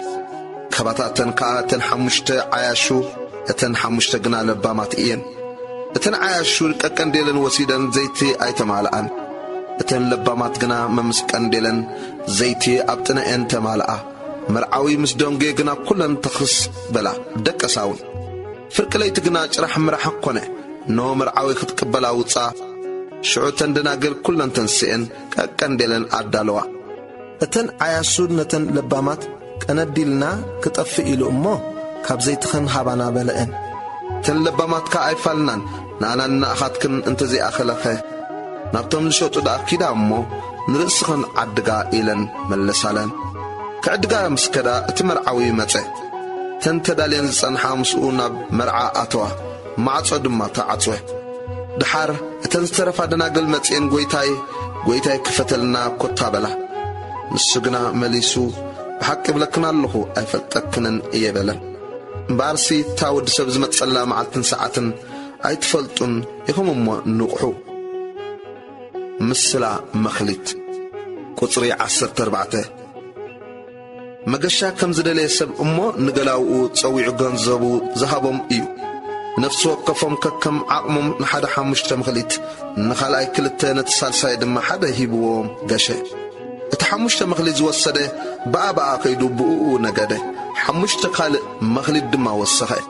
እቲ በዓል 2 ከዓ ከምኡ 2 ካልእ ረብሐ። እቲ ሓደ ዝወሰደ ግና ከይዱ ምድሪ ኩዒቱ ወርቂ ጐይታኡ ሓበ። ድሕሪ ብዙሕ ዘመን ከዓ ጐይታ እቶም ባሮት መጸእ እሳታቶም እውን ተጸባጸበ። እቲ 5 መኽሊት ዝወሰደ ካልእ 5 መኽሊት ኣምጽአ። ጐይታይ 5 መኽሊት ይብካኒ ኖ ካልእ 5 መኽሊት ረባሕኹ እናበለ ቀረበ። እቲ ጐይታኡ ሕራይ ኣታሕያዋይ እሙን ባርያ ብሒደት ተኣሚንካ ኢኻ እሞ ኣብ ብዙሕ ክሸመካ እየ ናብ ሓጐስ ጐይታኻ እተበሎ። እቲ 2 መኽሊት ዝወሰደ ድማ ቀሪቡ ጐይታይ 2 መኽሊት ሃብካኒ እኖ 2 ካልእ መኽሊት ረባሕኹ በለ። ጐይታኡ ከዓ ሕራይ ኣታሕያዋይ እሙን ባርያ ብሒደት ተኣሚንካ ኢኻ እሞ ኣብ ብዙሕ ክሸመካ እየ ናብ ሓጐስ ጐይታኻ እቶ። እቲ 1 መኽሊት ዝወሰደ ድማ ቀሪቡ ጐይታይ ዘይዘርአኻዮ እትዓጽድ ዘይበተንካዮን እትእክብ ጽኑዕ ሰብኣይ ምዃንካ ፈሊጠ እሞ ፈርሄ ከድኩ ነቲ መኽሊትካ ኣብ ምድሪ ሓባእክዎ እንሆ ገንዘብካ በሎ። እቲ ጐይታኡ ግና መሊሱ በሎ ኣታ ኽፉእ ሃካይ ባርያ زي زرأخو كم زعطت زي بتنكو خا كم زكفلتكا اللخا مبارسي تغنزبي نصرف تكتبم متقبعكا نيرو أنا خا متي مس ولدو موسدكو دقيم اتمخليت أقدفو ما نتعسرت مخليت زلو هابو نزلو زبال كل يوهاو يوسخون نتزيبو لقنا تزلاتو كوا يقدفو دا نزي تكمباري أغنا أبناي وطاي تسلمات دربيو أبو بخياتن محرق أماسنانن كخون إيو مسلا موداتا فردي وطري سلاسان حدن جناخ ود السب بكبرو مسمته كل ملاختون مسؤول شعو أبزفان كبرو يقمت كل ما هزاب دما قميو يكبو نسخا قواسا نباقع كبات الكمز زفلالين كابن نحد حدهم يفلاليهم نتن أباقع أبيمانو نتنات الدما بسقام يقمان شعو تنقوس أبيمانو نزلو يبلم أتمنا أبو يبروخات نعو اتي كامسرات عالم اتدالو لكم من قصو رسو تأمي نبركم أمو أبلعكمني سأمي أستيخمني قيشة تقبلكمني عريق أخدمكمني حميمة بتحكمني تأثيري متعكمني شعوتم تصاركاني ملسلو قويتاي ما أزتأمي خاري إناكا أما بلعناكا وي سما أخاس أستيناكا ما أسكا قاشاهم كاري إناكا أمو تقبلناكا وي عريق كاس كدناكا ما أسكا حميم كاري إناكا وي تأثير كاس بتحناكا يولو تنقصكا اتي كابزمنا أشتو حواتين حدث قبركم له نايك كمز قبركم لي بحق يبلكم الله إلو يملس اللهم دهر زي أبسقام نزلو يبلم التمرقمات كباير حقو نبتين سيطان النملاقتون اتدالوه نزل عالم حوي تأمين بركو أما يبلعكمنن تأمين يستخمنن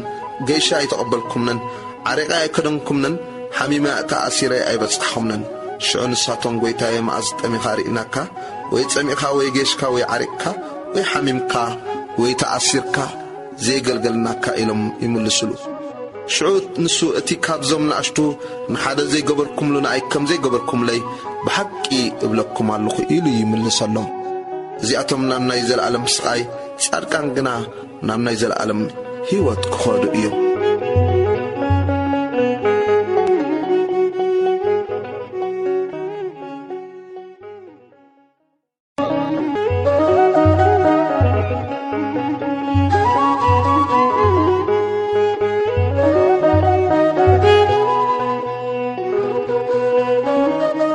وانجيل ماتيوس معراف عسران شدشتن نيسوس كقتلو كم استماخرو قطري حاده كون دما يسوس إذن قرز كل مسوده دك مزامرتو بلم دهر خلط معالت فاسقا مخانو تفلتو لكم نود سب دما كسقال نهزاب حليفهم كبو إيو شعو لك أونتي كهاناتن صحفتن عبيت هزبن عباد دراش كيافا زبهال لك كهانات تأكبو نيسوس بتم كل كحزوان كقتلوان دما تماخرو كنا خي أب هزبي قارو من تكيدن سئسي ببعال أيكون بلو يسوس أب بيتانيا شتو كم استقبئه قطر شدشته يسوس أب بيتانيا بيت سمعون اتلمت أم كله حانت سبيت كبور قدوي كبئي زملا بالكات حزان أب أمتت أما عد تقميتو كله دما أبرؤسو أفسستو دك مزامرتو الزريئهم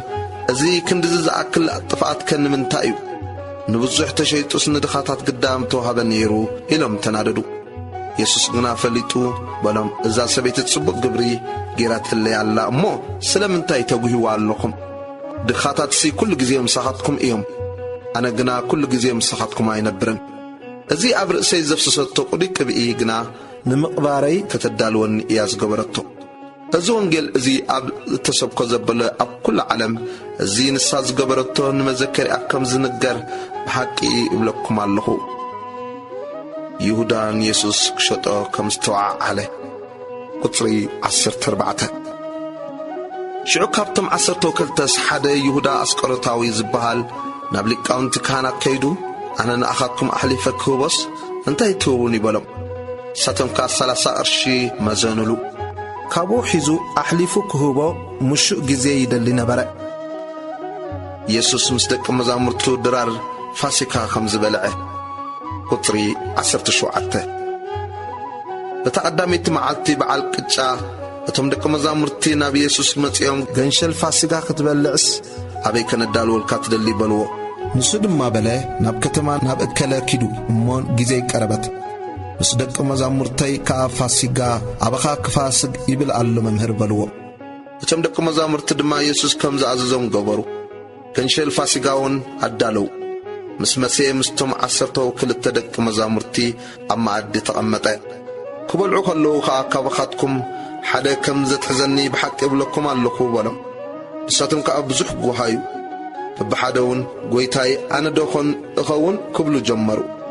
መሊሱ በሎም እቲ ኢዱ ምሳይ ኣብ ጻሕሊ ዘጥልቕ ንሱ እዩ ዘትሕዘኒ።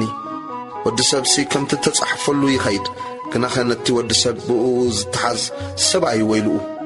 እቲ ሰብኣይ እትስ እንተዘይውለድ ምሕሾ ነይሩ። እቲ ዘትሕዞ ይሁዳ ድማ መምህር ኣነ ዶኾን እየ ኢሉ መለሰ። ንሱ ከዓ ንስኻ በልካ በሎ። ኢየሱስ ቅዱስ ቁርባን ከም ዝሰርዐ ቁጥሪ 26 ክበልዑ ከለዉ ኢየሱስ እንጌራ ኣልዓለ፣ ባሪኹ ቆሪሱ ነቶም ደቀ መዛሙርቲ ሂብዎም እዚ ስጋይ እዩ ውሰዱ ብልዑ በሎም። ጽዋዕ ኣልዒሉ ኣመስጊኑ ድማ ከምዚ እናበለ ሃቦም፣ እዚ ምእንቲ ብዙሓትን ሕድገት ኃጢአት ዝፈስስ ዘሎ ናይ ሓድሽ ኪዳን ደመይ እዩ። እሞ ካብዚ ኩልኩም ስተዩ። ድሕሪ ሕጂ ክሳዕታ መዓልቲ እቲኣ ኣብታ መንግሥቲ ኣቦይ ምስኻትኩም ሓድሽ ክሳዕ ዝሰትዮ ካብዚ ፍረ ወይኒ እዚ ከቶ ከም ዘይሰቲ እብለኩም ኣለኹ። መዝሙር ምስጋና ምስ ዘመሩ ናብ ደብረ ዘይት ደየቡ። ኢየሱስ ጴጥሮስ ከም ዝኽሕዶ ተዛረበ። ቁጥሪ 31 ሽዑ ኢየሱስ ንጓሳ እወቕዖ እተናባጊዕ መጓሰ ድማ ፋሕ ይብላ ተጻሒፉ ኣሎ እሞ በዛ ለይቲ እዚኣ ኩልኻትኩም በኣይ ክትዕንቀፉ ኢኹም። ምስ ተንሳእኹ ግና ናብ ገሊላ ክቕድመኩም እየ በሎም። ጴጥሮስ ከዓ ኩሎም እኳ በኣኻ እንተ ተዓንቀፉ ኣነስ ከቶ ኣይዕንቀፍን እየ ኢሉ መለሰሉ። ኢየሱስ ከዓ በዛ ለይቲ እዚኣ ደርሆ ከይነቀወ 3 ሳዕ ክትክሕደኒ ኢኻ ኢለ ብሓቂ እብለካ ኣለኹ በሎ። ጴጥሮስ ምሳኻ ንምማት እንተኾነውን ከቶ ኣይክሕደካን እየ በሎ። እቶም ደቀ መዛሙርቱ ድማ ኩላቶም ከምኡ በሉ። ኢየሱስ ኣብ ጌተሰማኔ ከም ዝጸለየ ቁጥሪ 36 ድሕሪዚ ኢየሱስ ምሳታቶም ጌተሰማኔ ናብ እትበሃል ቦታ ከደ። ንደቀ መዛሙርቱ ድማ ናብቲ ከይደ ክሳዕ ዝጽሊ ኣብዚ ተቐመጡ በሎም። ንጴጥሮስን ንኽልቲኦም ደቂ ዘብዴዎስን ተማልአ። ክጉህን ክትክዝን ጀመረ። ሽዑ ነፍሰይ ክሳዕ ሞት ኣዝያ ጉህያ ኣላ፣ ኣብዚ ኩኑ ምሳይውን ንቑሑ በሎም። ቁሩብ ርሕቕ ኢሉ ብገጹ ተደፊኡ ጸለየ በለውን፣ ኣቦይ ዝከኣል እንተኾይኑስ እዛ ጽዋ እዚኣ ካባይ ትሕለፍ፣ ግናኸ ንስኻ ከም እትደልዮ እምበር ኣነ ከም ዝደልዮ ኣይኹን። ናብ ደቀ መዛሙርቱ መጸ፣ ደቂሶም ረኸቦም። ንጴጥሮስ ድማ በሎ፣ ክሳዕ ክንዲ ዝዶ ሓንቲ ሰዓት ምሳይ ክትነቑሑ ኣይትኽእሉን ኢኹም? ናብ ፈተና ከይተኣትውስ ንቑሑን ጸልዩን። መንፈስ ተዳልያ ኣሎ፣ ስጋ ግን ኣድኹም እዩ። ከም ብሓድሽ ካልኣይ ክሳዕ ከይዱ ኣቦይ እዚ ከይሰተኽዎ ክሓልፍ ዘይከኣል እንተኾይኑስ ፍቓድካ ይኹን ኢሉ ጸለየ። ከም ብሓድሽ ድማ መጸ፣ ኣዒንቶም ባዕዚዙ ነበረ እሞ ደቂሶም ረኸቦም። ሓዲግዎም ከደ። ሳልሳይ ከዓ ከም ብሓድሽ እቲ ኢልዎ ዝነበረ ጸሎት ጸለየ። ሽዑ ናብቶም ደቀ መዛሙርቱ መጺኡ ደጊም ደቅሱን ዕረፉን። እንሆ እታ ጊዜ በጽሐት፣ ወዲ ሰብ ከዓ ኣብ ኢድ ሓጥኣን ክትሓዝ እዩ። ተንሱ ንኸይድ እቲ ዘትሕዘኒ እንሆ ቀሪቡ ኣሎ በሎም። ኢየሱስ ብጸላእቱ ከም ዝተታሕዘ ቁጽሪ 47 እዚ ክዛረብ ከሎ እንሆ ይሁዳ ካብቶም 12 ሓደ መጸ። ምስኡ ድማ ካብ ሊቃውንቲ ካህናትን ዓበይቲ ሕዝብን ብዙሓት ሰብ ኣስያፍን ኣባትርን ሒዞም መጹ። እቲ ዘትሕዞ ከዓ እቲ ኣነ ዝስዕሞ ንሱ እዩ ሓዝዎ ኢሉ ምልክት ሃቦም። ብኡብኡ ናብ ኢየሱስ ቀሪቡ ከመይ ኣምሲኻ መምህር ኢሉ ሰዓሞ። ኢየሱስ ከዓ ዓርከ ብምንታይ ነገር መጻኻ በሎ። ሽዑ ቀሪቦም ኣእዳዎም ዘርጊሖም ንኢየሱስ ሓዝዎ። እኖ ካብቶም ምስ ኢየሱስ ዝነበሩ ሓደ ኢዱ ዘርጊሑ ሰይፉ መልሐ ንባርያ ሊቀ ካህናት ወቂዑ ከዓ እዝኑ ቖረጾ። ሽዑ ኢየሱስ በሎ፣ ሰይፊ ዘልዕሉ ኩሎም ብሰይፊ ይጠፍኡ እዮም እሞ ንሰይፍኻ ናብ ቤትካ ምለሳ። ቦይ ምልማኑ ዘይከኣለኒ ንሱ ከዓ ካብ 12 ለጊዮን ዝበዝሑ መላእኽቲ ሕጂ ክሰደለይ ዘይክእል ዶ ይመስለካ ኣሎ? ከምዚ ክኸውን ከም ዝግብኦስ እቶም ጽሑፋት ደኣኸ ከመይ ኢሎም ይፍጸሙ? ሽዑ ኢየሱስ ነቶም ህዝቢ በሎም ከም ንኸታርዶ ኣስያፍና ባትርን ሒዝኩም ክትሕዙኒ ወጻእኹም ዕለት ኣብ ቤት መቕደስ እናመሃርኩ ምሳኻትኩም ተቐሚጠ ነይረ ኣይሓዝኩምንን እዚ ኩሉ ግና እቶም መጽሓፍቲ ነቢያት ምእንቲ ክፍጸሙ ኮነ ሽዑ እቶም ደቀ መዛሙርቲ ኩሎም ሓዲጎምዎ ሃደሙ ኢየሱስ ኣብ ቅድሚ ሊቀ ካህናት ንፍርዲ ከም ዝቐረበ ቁጽሪ 57 እቶም ንኢየሱስ ዝሓዝዎ ከዓ ናብቲ ጸሓፍትን ዓበይትን ናብ እተኣከቡሉ ናብ ቀያፋ እቲ ሊቀ ካህናት ወሰድዎ ጴጥሮስ ከዓ ርሑቕ ኢሉ ክሳዕ ገዛ ሊቀ ካህናት ሰዓቦ መወዳእታኡ ምእንቲ ክርኢ እውን ናብ ውሽጢ ኣትዩ ምስቶም ገላው ተቐመጠ ሊቃውንትን ካህናትን ዓበይትን ብዘሎ እቲ ዋዕላን ከዓ ንኢየሱስ ቀትሎ ምስክር ሓሶት ደለዩ ኣይረኸቡን ብዙሓት ሓስዮም ዝምስክሩ መጺኦም ክነሶምሲ ሓንቲ እኳ ኣይረኸቡን ኣብ መወዳእታኡ ግና ክልተ መጺኦም በሉ እዚ ሰብኣይ እዚ ነታ መቕደስ ኣምላኽ ኣፍሪሰ ብ3 መዓልቲ ክሃንጻእ እኽእል እየ በለ እቲ ሊቀ ካህናት ከዓ ተንስኡ እዚኣቶም ብዝምስክሩልካስ እኳ ዶ ኣይትምልስን ኢኻ በሎ ኢየሱስ ግና ስቕ በለ እቲ ሊቀ ካህናት ከዓ ክርስቶስ ወዲ ኣምላኽ እንተኾንካስ ክትነግረና በቲ ሕያው ኣምላኽ ኣምሕለካ ኣለኹ በሎ ኢየሱስ ከዓ ንስኻ እኳ በልካ ድሕሪ ሕጂ ግና ወዲ ሰብ ኣብ የማን ሓይሊ ተቐሚጡ ብደመና ሰማይ ክመጽእ ከሎ ክትርኢ ኢኹም እብለኩም ኣለኹ በሎ ሽዑ እቲ ሊቀ ካህናት ክዳውንቱ ቀዲዱ ተጻረፈ እንሆ ጸርፉ ሰማዕኹም ደጊምከ እንታይ ምስክር የድልየና እንታይ ከይመስለኩም በለ ንሳቶም ከዓ ሞት ይግብኦ ኢሎም መለሱ ድሕሪዚ ኣብ ገጹ ጡፍ በልሉ ገሊኦም ድማ ጸፍዕዎ ክርስቶስ መን እዩ ዝወቕዓካ እስኪ ተነበየልና እናበሉ ወቕዕዎ ክሕደት ጴጥሮስ ቁጽሪ 69 ጴጥሮስ ብጎፍታ ወጻኢ ኣብ ውሽጢ ተቐሚጡ ከሎ ሓንቲ ገረድ ንስኻውን ምስ ኢየሱስ ገሊላዊ ነርካ ኢኻ እናበለት ናብኡ ቀረበት ንሱ ኣብ ቅድሚ ኩሎም እዚ እትብልዮ ዘለኹ ኣይፈልጦን ኢሉ ክሓደ አንቀጽ ምስ ወጸ ከዓ ሓንቲ ካልእ ረኣየቶ ኣብኡ ንዘለዉ ድማ እዚ ምስ ኢየሱስ ናዝራዊ ነይሩ እዩ በለቶም ንሱ ከዓ ነቲ ሰብኣይ እቲ ኣይፈልጦን ኢሉ ከም ብሓድሽ ክሓደ መሓለውን ቁሩብ ምስ ጸንሐ እቶም ደው ኢሎም ዘለዉ ንጴጥሮስ ንስኻ ብሓቂ ካባታቶም ኢኻ ዘረባኻውን የፍልጠካ ኣሎ በልዎ ሽዑ ንሱ ነቲ ሰብኣይ እቲ ኣይፈልጦን እየ ኢሉ ክርገምን ክምሕልን ጀመረ ብኡ ከዓ ደርሆ ነቀወ ጴጥሮስ ድማ ነቲ ኢየሱስ ደርሆ ከይነቀወ 3 ሰዓት ክትክሕደኒ ኢኻ ዝበሎ ቃል ዘከረ ናብ ወጻኢ ከይዱውን መሪር ብኽያት በኸየ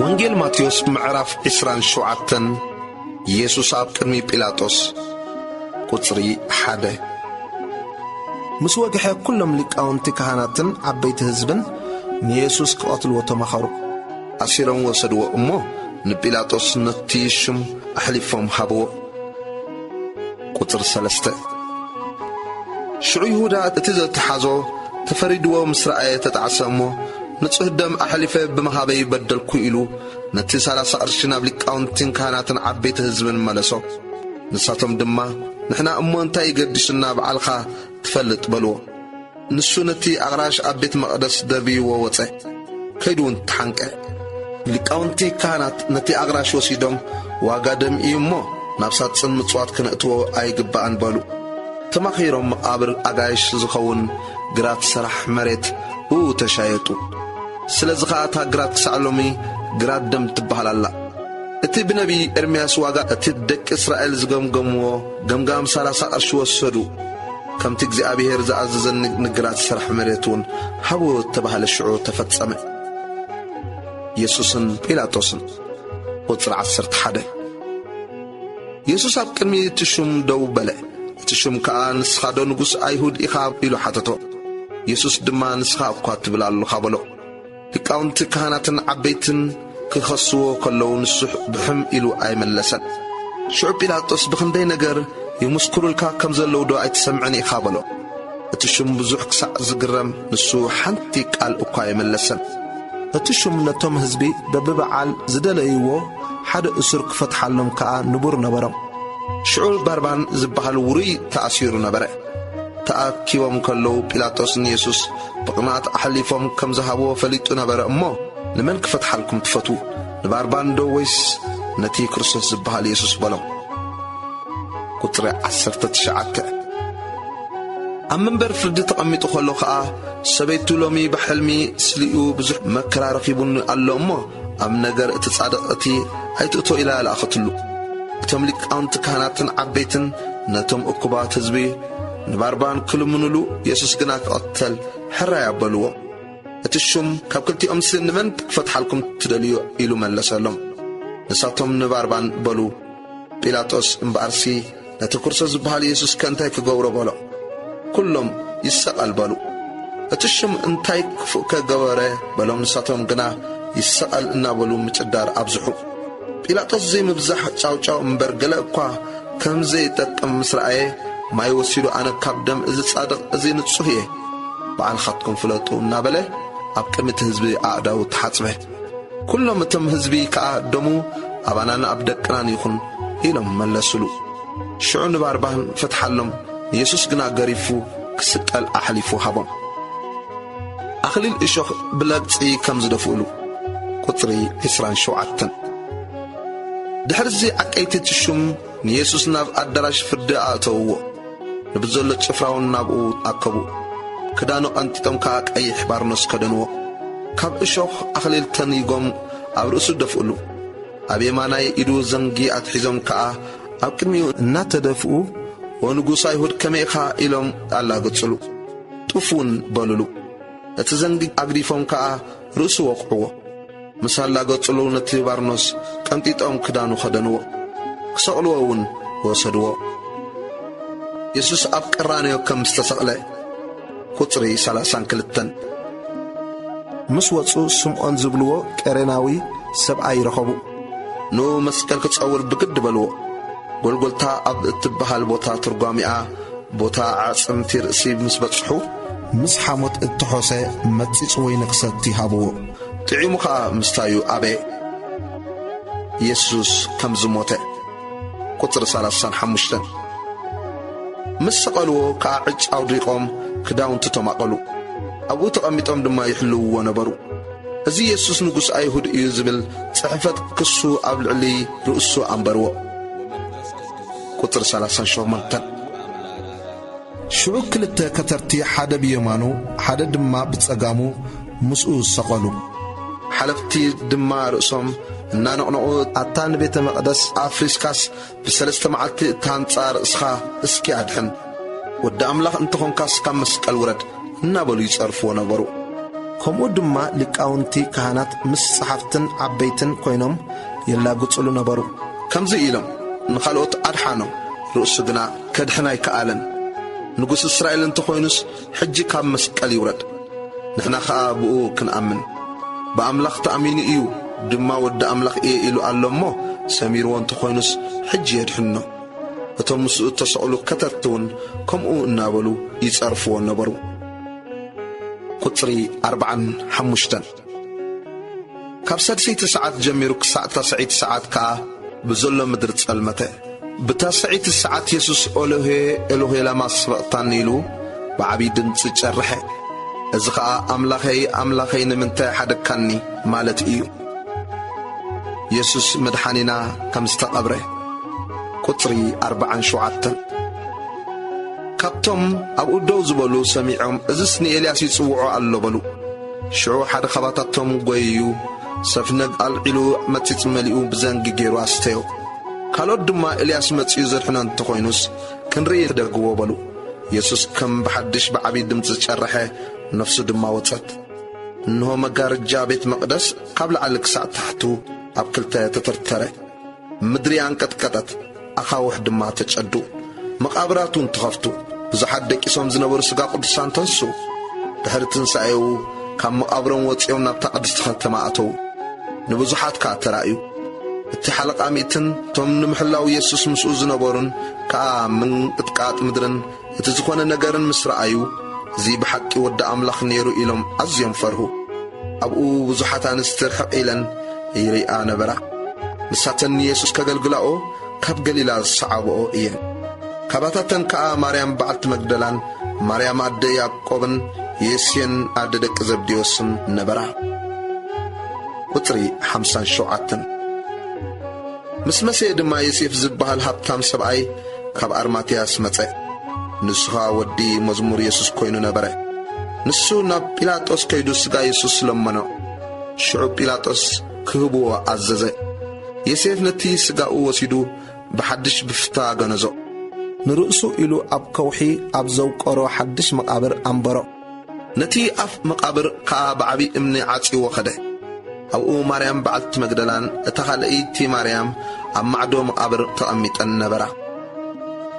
ቁጥሪ 62 ንጽባሒቱ ድሕርታ ምድላው እትውዕል መዓልቲ ሊቃውንቲ ካህናትን ፈሪሳውያንን ናብ ጲላጦስ ተኣኪቦም ጐይታዬ እቲ መስሓቲ ብህይወት ከሎ ድሕሪ 3 መዓልቲ ክትንስኤ ከም ዝበለ ዘከርና።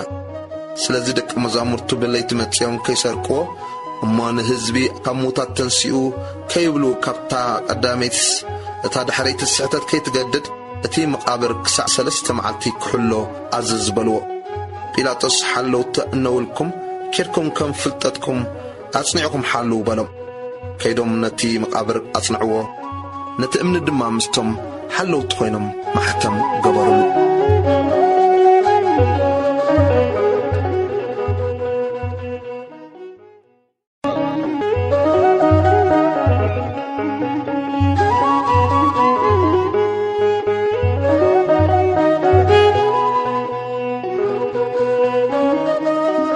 ወንጌል ማቴዎስ ምዕራፍ 28 ኢየሱስ ካብ ሞት ከም ዝተንስአ። ቁጥሪ 1 ድሕሪ ሰንበት ወጋሕታ ተቐዳመይቲ መዓልቲ ሰሙን ማርያም በዓልቲ መግደላን እታ ካልአይቲ ማርያም መቃብር ክሪኣ መጻ። እነሆ ዓብዪ ምንቅጥቃጥ ምድሪ ኾነ። መልኣክ እግዚኣብሔር ካብ ሰማይ ወሪዱ ቅርብ ኢሉ ነቲ እምኒ ገልበጦ፣ ኣብ ልዕሊኡ ከዓ ተቐመጠ። ትርኢቱ ከም በርቂ ክዳኑ ድማ ጻዕዳ ከም በረድ እዩ። እቶም ሓለውቲ ንኡ ፈሪሆም ራዕራዕ በሉ፣ ከም ዝሞቱን ኮኑ። እቲ መልኣኽ መሊሱ ነተን ኣንስቲ ይበለን ንስኻትክንሲ ነቲ ተሰቕለ ኢየሱስ ትደልያ ከም ዘለኹን እፈልጥ ኣለኹ እሞ ኣይትፍርኻ። ከምቲ ዝበሎ ተንስኡ እሞ ኣብዝየሎን ነታ ጐይታ ተነቢርዋ ዝነበረ ስፍራ ንዕነ ረኣያ። ቀልጢፍክን ደኣ ኪዳ እሞ ካብ ሙታት ከም ዝተንስአ ንደቂ መዛሙርቱ ነገሮኦም። እነሆ ናብ ገሊላ ክቐድመኩም እዩ፣ ኣብኡ ክትርእይዎ ኢኹም። እነሆ ነገርኩኸን። ካብቲ መቃብር ብፍርሃትን ብብዙሕ ሓጐስን ቀልጢፈን ከዳ እሞ ንደቂ መዛሙርቱ ክነግርኦም ጐየያ። ንደቂ መዛሙርቱ ክነግራ ክኸዳ ኸለዋ እነሆ ኢየሱስ ተጓነፈን። ከመይ ኢኽን ከኣ በለን። እሳተን ቅርብ ኢለን እግሩ ሒዘን ሰገዳሉ። ሽዑ ኢየሱስ ኣይትፍርሃ ኪዳ እሞ ንሕዋተይ ናብ ገሊላ ክኸዱ ንገርኦም፣ ኣብኡ እውን ክርእዩን እዮም በለን። ቁጥሪ 11 ንሳተን ምስ ከዳ እነሆ ሓያሎ ካብ ሓለውቲ ናብ ከተማ መጺኦም እቲ ዝኾነ ኩሉ ንሊቃውንቲ ካህናትን ነገርዎም። ንሳቶም ምስ ዓበይቲ ተኣኪቦም ተማኸሩ። ነቶም ዓቀይቲ ከዓ ብዙሕ ወርቂ ሃብዎም። እሞ ብለይቲ ደቂስና ኸሎና ደቂ መዛሙርቱ መጺኦም ሰሪቖምዎ ኢልኩም ንገሩ። እዚ ኣብቲ ሹም እተተሰምዐ ንሕና ከነረድኦ ንኣኻትኩም ድማ ከምዘይትጉህዩ ክንገብረኩም ኢና በልዎም። እቲ ወርቂ ተቐቢሎም ከምታ ዝመሃርዎም ገበሩ። እዚ ዘረባ እዚ ኣብ ኣይሁድ ክሳዕ ሎሚ ይውራእ ኣሎ። ቁጥሪ 16 እቶም 11 ደቂ መዛሙርቲ ከዓ ናብቲ ኢየሱስ ዝኣዘዞም ከረን ገሊላ ከዱ። ምስ ረኣይዎ ሰገድሉ፣ ገሊኦም ግና ተወላወሉ። ኢየሱስ ቀሪቡ ከምዚ ኢሉ ተዛረቦ፣ ኣብ ሰማይን ኣብ ምድርን ኩሉ ሥልጣን ተዋሂቡና ኣሎ።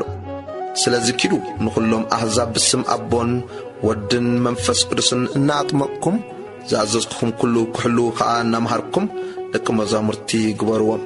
እንሆ ድማ ኣነ ክሳዕ መወዳእታ ዓለም ኩሉ መዓልቲ ምሳኻትኩም እየ።